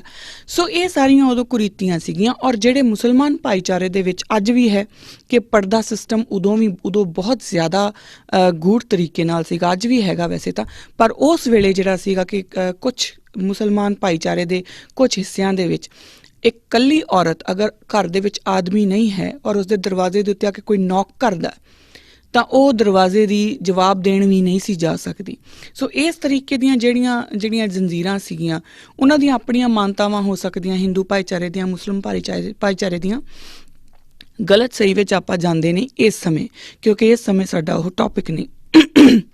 ਪਰ ਗੁਰੂ ਨਾਨਕ ਦੇ ਘਰ ਦੇ ਵਿੱਚ ਜਿੱਥੇ ਮਾਤਾ ਖੀਵੀ ਜੀ ਜਿਹੜੇ ਨੇ ਉਹ ਬਕਾਇਦਾ ਸੰਗਤ ਨੂੰ ਆ ਕੇ ਸੰਬੋਧਨ ਕਰਦੇ ਨੇ, ਬਕਾਇਦਾ ਸੰਗਤ ਦੇ ਵਿੱਚ ਆ ਕੇ ਆਪ ਉਹ ਲੰਗਰ ਜਿਹੜਾ ਵਰਤਾਉਂਦੇ ਨੇ ਔਰ ਉੱਥੇ ਸੰਗਤ ਦੇ ਵਿੱਚ ਹੁਣ ਔਰਤਾਂ ਵੀ ਆ ਰਹੀਆਂ, ਆਦਮੀ ਵੀ ਆ ਰਹੇ ਨੇ। ਸੋ ਗੁਰੂ ਨਾਨਕ ਦੇ ਘਰ ਦੇ ਵਿੱਚ ਇੱਕ ਐਸਾ ਫਲਸਫਾ ਖੜਾ ਹੋ ਰਿਹਾ ਜਿੱਥੇ ਔਰਤ ਤੇ ਆਦਮੀ ਦੋਨੋਂ ਪੈਰਲਲ ਚੱਲ ਰਹੇ ਨੇ। ਜੇ ਗੁਰੂ ਨਾਨਕ ਪਾਤਸ਼ਾਹ ਦਾ ਸਾਡੇ ਦਾ ਬਹੁਤ ਵੱਡਾ ਰੁਤਬਾ, ਤੇ ਪਰ ਗੁਰੂ ਇਹ ਆਪਾਂ ਗੱਲ ਕਰ ਵੀ ਚੁੱਕੇ ਪਹਿਲਾਂ ਕਿ ਗੁਰੂ ਨਾਨਕ ਪਾਤਸ਼ਾਹ ਦੀ ਜੋ ਰੂਹਾਨੀ ਬਾਣੀ ਹੈ, ਜਦੋਂ ਉਹ ਕਹਿੰਦੇ ਨੇ ਕਿ ਮਰਦਾਨਿਆਂ ਛੇੜ ਰਬਾਬ ਬਾਣੀ ਆਈ ਹੈ, ਤਾਂ ਰਬਾਬ ਕਿੱਥੋਂ ਆਉਂਦਾ? ਉਹ ਬੀਬੀ ਨਾਨਕੀ ਕੋਲੋਂ ਹੀ ਆਉਂਦਾ। ਸੋ ਗੁਰੂ ਨਾਨਕ ਦੇ ਘਰ ਦੇ ਵਿੱਚ ਇਹ ਜਿਹੜਾ ਫਲਸਫਾ ਹੈ ਔਰਤ ਮਰਦ ਦਾ ਵਟਾਂਦਰਾ, ਇਹ ਹੈ ਹੀ ਨਹੀਂ ਸੀਗਾ। ਪਰ ਐਸੇ ਸਮਾਜ ਦੇ ਵਿੱਚ ਜਿੱਥੇ ਔਰਤਾਂ ਨੂੰ ਇੱਕ ਪਰਟੀਕੂਲਰ ਬਾਉਂਡਰੀ ਦੇ ਵਿੱਚ ਬੰਨ੍ਹ ਕੇ ਰੱਖਿਆ ਗਿਆ ਹੋਵੇ, ਉਹਨਾਂ ਤੱਕ ਪਹੁੰਚ ਕਰਨੀ ਥੋੜ੍ਹੀ ਔਖੀ ਸੀਗੀ। ਇਸ ਕਰਕੇ ਗੁਰੂ ਪਾਤਸ਼ਾਹ ਨੇ, ਗੁਰੂ ਅਮਰਦਾਸ ਮਹਾਰਾਜ ਨੇ ਜਿੱਥੇ ਮੰਜੀਆਂ ਇਸਟੈਬਲਿਸ਼ ਕੀਤੀਆਂ, ਉੱਥੇ ਪੀੜੇ ਵੀ ਇਸਟੈਬਲਿਸ਼ ਕੀਤੇ। ਪੀੜੇ ਜਿਹੜੇ ਸੀਗੇ ਉਹਦੇ ਉੱਤੇ ਸਿਰਫ ਔਰਤਾਂ ਹੀ ਕੰਮ ਕਰਦੀਆਂ ਸੀ। ਪੀੜੇ ਔਰਤਾਂ ਲਈ ਹੀ ਇਸਟੈਬਲਿਸ਼ ਕੀਤੇ ਗਏ ਸੀ, ਸੋ ਦੈਟ ਕਿ ਔਰਤਾਂ ਜਿਹੜੀਆਂ ਨੇ ਉਹ ਹੋਰਨਾਂ ਔਰਤਾਂ ਕੋਲ ਜਾ ਕੇ ਗੁਰੂ ਨਾਨਕ ਦੇ ਘਰ ਦਾ ਜਿਹੜਾ ਫਲਸਫਾ ਹੈ ਉਹ ਅੱਗੇ ਤੋਰ ਸਕਣ, ਉਹਨਾਂ ਨੂੰ ਸਮਝਾ ਸਕਣ। ਸੋ ਗੁਰੂ ਨਾਨਕ ਦੇ ਘਰ ਦਾ ਸੁਨੇਹਾ ਪਹੁੰਚਾਉਣ ਦੇ ਲਈ ਜਦੋਂ ਔਰਤਾਂ ਨੂੰ ਅਪੁਆਇੰਟ ਕੀਤਾ ਗਿਆ ਤਾਂ ਉਹ ਪੀੜਾ ਸਿਸਟਮ ਆਇਆ। ਇਹਦੇ ਬਾਰੇ ਆਪਾਂ ਅਗਲੇ ਐਪੀਸੋਡ ਦੇ ਵਿੱਚ ਖੁੱਲ੍ਹ ਕੇ ਗੱਲ ਕਰਾਂਗੇ। ਅੱਜ ਦੇ ਵਾਸਤੇ ਸਿਰਫ ਇੰਨੀ ਕੁ ਗੱਲ ਜਿਹੜੀ ਆ ਉਹ ਇੰਪੋਰਟੈਂਟ ਸੀਗੀ। ਔਰ ਸਾਡੇ ਕੋਲ ਬੜੇ ਨਾਮ ਨੇ, ਬੜੇ ਨਾਮਵਰ ਜਿਹੜੇ ਪੀੜੇ ਜਿਨ੍ਹਾਂ ਨੇ ਪੀੜੇ ਸਿਸਟਮ ਦੇ ਵਿੱਚ ਕੰਮ ਕੀਤਾ, ਬੀਬੀ ਭਾਨੀ, ਬੀਬੀ ਦਾਨੀ, ਬੀਬੀ ਪਾਲ ਕੌਰ, ਇਹ ਸਾਰੇ ਬੜੇ ਇੰਪੋਰਟੈਂਟ ਨਾਮ ਨੇ ਸਾਡੇ ਕੋਲ। ਸੋ ਅੱਜ ਜਿਹੜੀ ਆਪਾਂ ਗੱਲ ਕਰਨੀ ਹੈ ਉਹ ਕਰਨੀ ਹੈ ਮੰਜੀਆਂ ਦੀ, ਜੋ ਮੰਜੀ ਸਿਸਟਮ ਇਸਟੈਬਲਿਸ਼ ਕੀਤਾ। ਹੁਣ ਇਤਿਹਾਸ ਤੋਂ ਤੁਸੀਂ ਸਾਰੇ ਭਲੀ ਭਾਂਤੀ ਜਾਣੂ। ਇਤਿਹਾਸ ਸਮਝਾਉਣ ਵਾਲੀ ਜਾਂ ਦੱਸਣ ਵਾਲੀ ਮੈਂ ਕੋਈ ਨਹੀਂ ਹੁੰਦੀ, ਕਿਉਂਕਿ ਮੈਂ ਸਿੱਖ ਇਤਿਹਾਸ ਵੱਲ ਹਜੇ ਨਹੀਂ ਜਾਊਂਗੀ। ਪਰ ਇਹ ਸਭ ਆਪ ਜੀ ਨੂੰ ਸਭ ਨੂੰ ਪਤਾ ਹੈ ਕਿ ਗੁਰੂ ਅਮਰਦਾਸ ਪਾਤਸ਼ਾਹ ਨੇ ਬਕਾਇਦਾ ਮੰਜੀਆਂ ਇਸਟੈਬਲਿਸ਼ ਕੀਤੀਆਂ। 22 ਮੰਜੀਆਂ ਇਸਟੈਬਲਿਸ਼ ਹੋਈਆਂ। ਗੋਇੰਦਵਾਲ ਸਾਹਿਬ ਦੀ ਧਰਤੀ ਤੋਂ ਉਹਨਾਂ ਨੇ ਇਹ ਕੰਮ ਸ਼ੁਰੂ ਕੀਤਾ। ਔਰ ਉਹਨਾਂ ਦਾ ਕੰਮ ਕੀ ਸੀਗਾ ਇਹ ਵੀ ਤੁਸੀਂ ਸਭ ਜਾਣਦੇ ਹੋ ਕਿ ਉਹ ਜਿਹੜੇ ਮੰਜੀ ਸਿਸਟਮ ਸੀ ਉਹਦੇ ਵਿੱਚ ਗੁਰੂ ਪਾਤਸ਼ਾਹ ਨੇ ਜਿਨ੍ਹਾਂ ਲੋਕਾਂ ਨੂੰ ਜਿਹੜੇ ਸੇਵਾਦਾਰ ਜਾਂ ਪ੍ਰਬੰਧਕਾਂ ਨੂੰ ਇਹ ਮੌਕਾ ਦਿੱਤਾ ਕਿ ਉਹ ਇੱਕ ਮੰਜੀ ਨੂੰ ਸਾਂਭਣਗੇ। ਪਹਿਲੀ ਮੰਜੀ ਜਿਹੜੀ ਉਹ ਅੱਲਾ ਯਾਰ ਉਹ ਸਾਂਭਦੇ ਨੇ। ਤਾਂ ਇਸ ਤਰੀਕੇ ਨਾਲ ਜਿਹੜੀ ਇਹ ਮੌਕਾ ਦਿੱਤਾ ਉਹਨਾਂ ਨੇ, ਤਾਂ ਉਹਦੇ ਵਿੱਚ ਉਹਨਾਂ ਦਾ ਕੰਮ ਕੀ ਸੀਗਾ? ਇੱਕ ਤਾਂ ਗੁਰੂ ਨਾਨਕ ਪਾਤਸ਼ਾਹ ਦੇ ਘਰ ਦਾ ਜਿਹੜਾ ਸੁਨੇਹਾ ਹੈ ਉਹ ਬਾਕੀ ਹੋਰ ਇਲਾਕਿਆਂ ਦੇ ਵਿੱਚ ਲੈ ਕੇ ਜਾਣਾ। ਕਿਉਂਕਿ ਗੁਰੂ ਅਮਰਦਾਸ ਪਾਤਸ਼ਾਹ ਉਸ ਸਮੇਂ ਗੋਇੰਦਵਾਲ ਸਾਹਿਬ ਦੀ ਧਰਤੀ 'ਤੇ ਨੇ, ਔਰ ਗੋਇੰਦਵਾਲ ਦੇ ਵਿੱਚ ਬਹੁਤ ਸਾਰੇ ਲੋਕ ਉਹਨਾਂ ਦੇ ਦਰਸ਼ਨਾਂ ਲਈ ਆ ਰਹੇ ਨੇ, ਦੂਰ ਦੁਰਾਡਿਆਂ ਤੋਂ ਆ ਰਹੇ ਨੇ। ਹੁਣ ਪ੍ਰੋਬਲਮ ਕੀ ਹੈ ਕਿ ਉਹ ਜਦੋਂ ਬਹੁਤ ਦੂਰ ਦੁਰਾਡਿਆਂ ਤੋਂ ਆਉਂਦੇ ਨੇ, ਤੇ ਅੱਜ ਕੱਲ੍ਹ ਦੇ ਵਾਂਗੂ ਉਹ ਤਾਂ ਹੈ ਨਹੀਂ ਕਿ ਫਟਾਫਟ ਗੱਡੀ 'ਤੇ ਬੈਠੇ ਤੇ ਆ ਗਏ। ਉਹਨਾਂ ਦੇ ਬਹੁਤ ਸਾਰੇ ਦਿਨ ਉੱਥੇ ਨਿਕਲ ਜਾਂਦੇ ਨੇ ਰਸਤੇ ਦੇ ਵਿੱਚ। ਸੋ ਬਹੁਤ ਸਾਰੇ ਲੋਕ ਗੁਰੂ ਨਾਨਕ ਦੇ ਘਰ ਦੇ ਸੁਨੇਹੇ ਤੋਂ ਇਸ ਲਈ ਵੀ ਵਾਂਝੇ ਰਹਿ ਸਕਦੇ ਸੀ ਕਿਉਂਕਿ ਉੱਥੋਂ ਤੱਕ ਪਹੁੰਚ ਨਹੀਂ ਸਕਦੇ ਸੀਗੇ। ਤਾਂ ਗੁਰੂ ਅਮਰਦਾਸ ਪਾਤਸ਼ਾਹ ਨੇ ਬਕਾਇਦਾ ਜਿਹੜਾ ਹੈ ਅੰਮ੍ਰਿਤਸਰ, ਲਾਹੌਰ, ਦੁਆਬਾ, ਕਾਂਗੜਾ, ਕਸ਼ਮੀਰ, ਮਾਲਵਾ ਤੇ ਸਿੰਧ, ਇਹਨਾਂ ਇਲਾਕਿਆਂ ਦੇ ਵਿੱਚ ਜਿਹੜੇ ਨੇ ਉਹ ਮੰਜੀਆਂ ਇਸਟੈਬਲਿਸ਼ ਕੀਤੀਆਂ। 22 ਮੰਜੀਆਂ ਇਸਟੈਬਲਿਸ਼ ਕੀਤੀਆਂ ਸੋ ਦੈਟ ਕਿ ਉੱਥੋਂ ਦੇ ਲੋਕਾਂ ਨੂੰ ਗੁਰੂ ਨਾਨਕ ਦੇ ਘਰ ਦੇ ਨਾਲ ਜੋੜਿਆ ਜਾ ਸਕੇ, ਗੁਰੂ ਨਾਨਕ ਦੇ ਘਰ ਦਾ ਫਲਸਫਾ ਉਹਨਾਂ ਤੱਕ ਪਹੁੰਚਾਇਆ ਜਾ ਸਕੇ, ਪ੍ਰੀਚ ਕੀਤਾ ਜਾ ਸਕੇ, ਦੱਸਿਆ ਜਾ ਸਕੇ ਕਿ ਗੁਰੂ ਨਾਨਕ ਦੇ ਘਰ ਦਾ ਫਲਸਫਾ ਹੈ ਕੀ। ਅਗਲੀ ਗੱਲ ਜਿਹੜੀ ਉਹਨਾਂ ਦਾ ਮਤਲਬ ਇਹ ਵੀ ਸੀਗਾ, ਕਿਉਂਕਿ ਜਿੰਨੀ ਵੀ ਭੇਟਾ ਜਿਹੜੀ ਆਉਂਦੀ ਸੀਗੀ ਤਾਂ ਉਹ ਉੱਥੇ ਗੁਰੂ ਪਾਤਸ਼ਾਹ ਨੇ ਇਹ ਕਿਹਾ ਹੋਇਆ ਸੀ ਕਿ ਜਿਹੜੀ ਭੇਟ ਆਊਗੀ ਸਭ ਤੋਂ ਪਹਿਲਾਂ ਤਾਂ ਉੱਥੇ ਗੁਰੂ ਕਾ ਲੰਗਰ ਜਿਹੜਾ ਹੈ ਉਹ ਚੱਲਣਾ, ਕਿਉਂਕਿ ਜਿੱਥੇ ਵੀ ਗੁਰੂ ਮਹਾਰਾਜ ਦਾ ਨਾਮ ਹੋਊਗਾ ਉੱਥੇ ਗੁਰੂ ਕਾ ਲੰਗਰ ਚੱਲੂਗਾ ਹੀ ਚੱਲੂਗਾ, ਗਰੀਬ ਗੁਰਬੇ ਦੀ ਮਦਦ ਵਾਸਤੇ ਵੀ ਚੱਲੂਗਾ। ਸੋ ਗੁਰੂ ਕਾ ਲੰਗਰ ਚੱਲੂਗਾ ਔਰ ਜੋ ਉਸ ਤੋਂ ਬਾਅਦ ਭੇਟਾ ਬਚ ਜਾਂਦੀ ਹੈ ਉਹ ਗੋਇੰਦਵਾਲ ਸਾਹਿਬ ਵਾਪਸ ਆਊਗੀ। ਹੁਣ ਇਹ ਜਿਹੜਾ ਸਾਰਾ ਸਿਸਟਮ ਹੈ ਇਹਨੂੰ ਸਾਨੂੰ ਸਮਝਣ ਦੀ ਲੋੜ ਹੈ। ਮੈਂ ਪਹਿਲਾਂ ਕਹਿ ਚੁੱਕੀ ਕਿ ਇਤਿਹਾਸ ਤੋਂ ਆਪ ਬਹੁਤਾਤ ਦੇ ਵਿੱਚ ਜਿਹੜੇ ਆਪ ਸਭ ਸੰਗਤ ਦੇ ਜੋ ਮੈਂਬਰ ਹੋ ਸਾਰੇ ਭਲੀ ਭਾਂਤੀ ਜਾਣੂ ਹੋ। ਮੈਂ ਇਤਿਹਾਸ ਨਹੀਂ ਦੱਸ ਰਹੀ। ਹਾਂ, ਇਹ ਗੱਲ ਵੱਖਰੀ ਹੈ ਕਿ ਜੇ ਆਪਾਂ ਆਪਣੇ ਆਪ ਕੋਲੋਂ ਹੀ ਪੁੱਛੀਏ ਕਿ ਸਾਡੇ 'ਚੋਂ 22 ਮੰਜੀਆਂ ਦੇ ਵਿੱਚੋਂ 5 ਮੰਜੀਆਂ ਦੇ ਜਿਹੜੇ ਪ੍ਰਬੰਧਕ ਨੇ ਜਾਂ ਸੇਵਾਦਾਰ ਨੇ ਉਹਨਾਂ ਦੇ ਆਪਾਂ ਨਾਮ ਦੱਸ ਦਈਏ ਤਾਂ ਸ਼ਾਇਦ ਆਪਾਂ ਨਹੀਂ ਦੱਸ ਸਕਦੇ, ਕਿਉਂਕਿ ਅਸੀਂ ਆਪਣਾ ਵਿਰਸਾ, ਆਪਣਾ ਜਿਹੜਾ ਇਤਿਹਾਸ ਆ ਉਹ ਭੁੱਲਦੇ ਜਾ ਰਹੇ ਹਾਂ, ਭੁੱਲ ਚੁੱਕੇ ਹਾਂ ਕਾਫੀ ਹੱਦ ਤੱਕ। ਸੋ ਆਪਣੇ ਆਪ ਕੋਲੋਂ ਪੁੱਛੀਏ ਜੇ ਕਿ 22 ਮੰਜੀਆਂ ਦੇ ਵਿੱਚੋਂ ਅਸੀਂ ਕਿਸੇ 5 ਦਾ ਵੀ ਨਾਮ ਦੱਸ ਸਕਦੇ ਹਾਂ। ਜੇਕਰ ਤਾਂ ਆਪਾਂ ਦੱਸ ਸਕਦੇ ਹਾਂ ਤਾਂ ਆਪਣੇ ਆਪ ਨੂੰ ਵਧਾਈ ਦਿਓ ਤੇ ਅਗਲੇ ਹੋਰ ਨਾਮ ਵੀ ਯਾਦ ਕਰਨ ਦੀ ਕੋਸ਼ਿਸ਼ ਕਰਿਓ। ਪਰ ਅਗਰ ਨਹੀਂ ਦੱਸ ਸਕਦੇ ਤਾਂ ਆਪਾਂ ਆਪਣੇ ਆਪ ਨੂੰ ਸਵਾਲ ਕਰੀਏ ਕਿ ਅਸੀਂ ਖੜੇ ਕਿੱਥੇ ਹਾਂ। ਤੇ ਫਿਰ ਅਸੀਂ ਇਹ ਕਹਿੰਦੇ ਹਾਂ ਕਿ ਸ਼੍ਰੋਮਣੀ ਕਮੇਟੀ ਨੇ ਨਿਗਾਰ ਲਿਆ ਦਿੱਤਾ ਸਿੱਖੀ ਦੇ ਵਿੱਚ, ਜਾਂ ਪਤਾ ਨਹੀਂ ਕਿਹਨੇ ਆਪਣੇ ਇਲਜ਼ਾਮ ਅਸੀਂ ਲੋਕਾਂ ਦੇ ਸਿਰ ਮੜਨਾ ਬੰਦ ਕਰ ਦਈਏ। ਆਪਣੇ ਆਪ ਨੂੰ ਸਮਝਣਾ ਸ਼ੁਰੂ ਕਰੀਏ ਕਿ ਅਸੀਂ ਕਿੱਥੇ ਖੜੇ ਹਾਂ। ਉਹਨਾਂ ਨੇ ਜੋ ਕੀਤਾ ਸੋ ਕੀਤਾ, ਪਰ ਅਸੀਂ ਆਪ ਕੀ ਕੀਤਾ, ਆਪਾਂ ਆਪਣੇ ਆਪ ਨੂੰ ਵੀ ਪੁੱਛੀਏ, ਬਹੁਤਾਤ ਦੇ ਵਿੱਚ ਲੋਕਾਂ ਨੂੰ 10 ਗੁਰੂਆਂ ਦੇ ਨਾਮ ਹੀ ਸੀਰੀਅਲ 'ਚ ਨਹੀਂ ਆਉਂਦੇ ਤਾਂ ਮੰਜੀਆਂ ਦੇ ਨਾਮ ਤਾਂ ਕਿੱਥੇ ਆਉਣੇ। ਬਟ ਸਟਿਲ ਕੋਸ਼ਿਸ਼ ਕਰਿਓ ਕਿ ਆਪਣੇ ਆਪ ਕੋਲੋਂ ਪੁੱਛੋ ਕਿ ਅਗਰ ਨਹੀਂ ਆਉਂਦੇ ਤਾਂ ਕਿਉਂ ਨਹੀਂ ਆਉਂਦੇ, ਕਿਉਂ ਜ਼ਰੂਰਤ ਮਹਿਸੂਸ ਨਹੀਂ ਹੋਈ ਇੱਕ ਐਡੇ ਵੱਡੇ ਪ੍ਰਬੰਧਕ ਢਾਂਚੇ ਨੂੰ ਸਮਝਣ ਦੀ।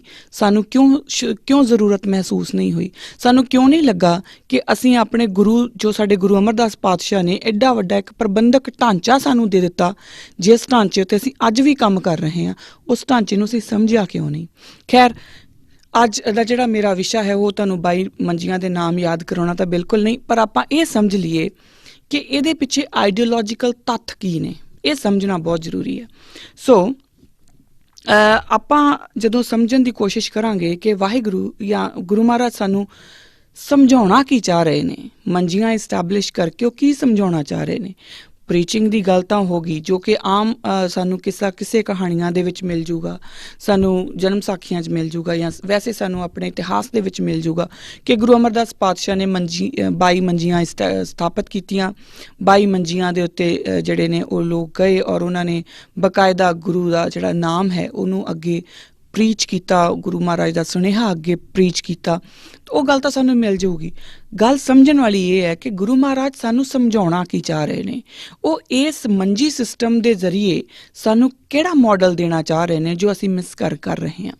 ਸੋ ਇਹਨੂੰ ਆਪਾਂ ਸਮਝਣ ਦੀ ਕੋਸ਼ਿਸ਼ ਕਰਦੇ ਹਾਂ। ਪਹਿਲੀ ਗੱਲ ਤਾਂ ਇਹ ਕਿ ਮੰਜੀ ਸਿਸਟਮ ਦੇ ਨਾਲ ਉਹ ਸਾਨੂੰ ਇੱਕ ਐਡਮਿਨਿਸਟ੍ਰੇਟਿਵ ਢਾਂਚਾ ਦੇ ਰਹੇ ਨੇ। ਹੁਣ ਜ਼ਰਾ ਸਮਝਣ ਦੀ ਕੋਸ਼ਿਸ਼ ਕਰੀਏ ਆਪਾਂ ਇਸ ਚੀਜ਼ ਨੂੰ।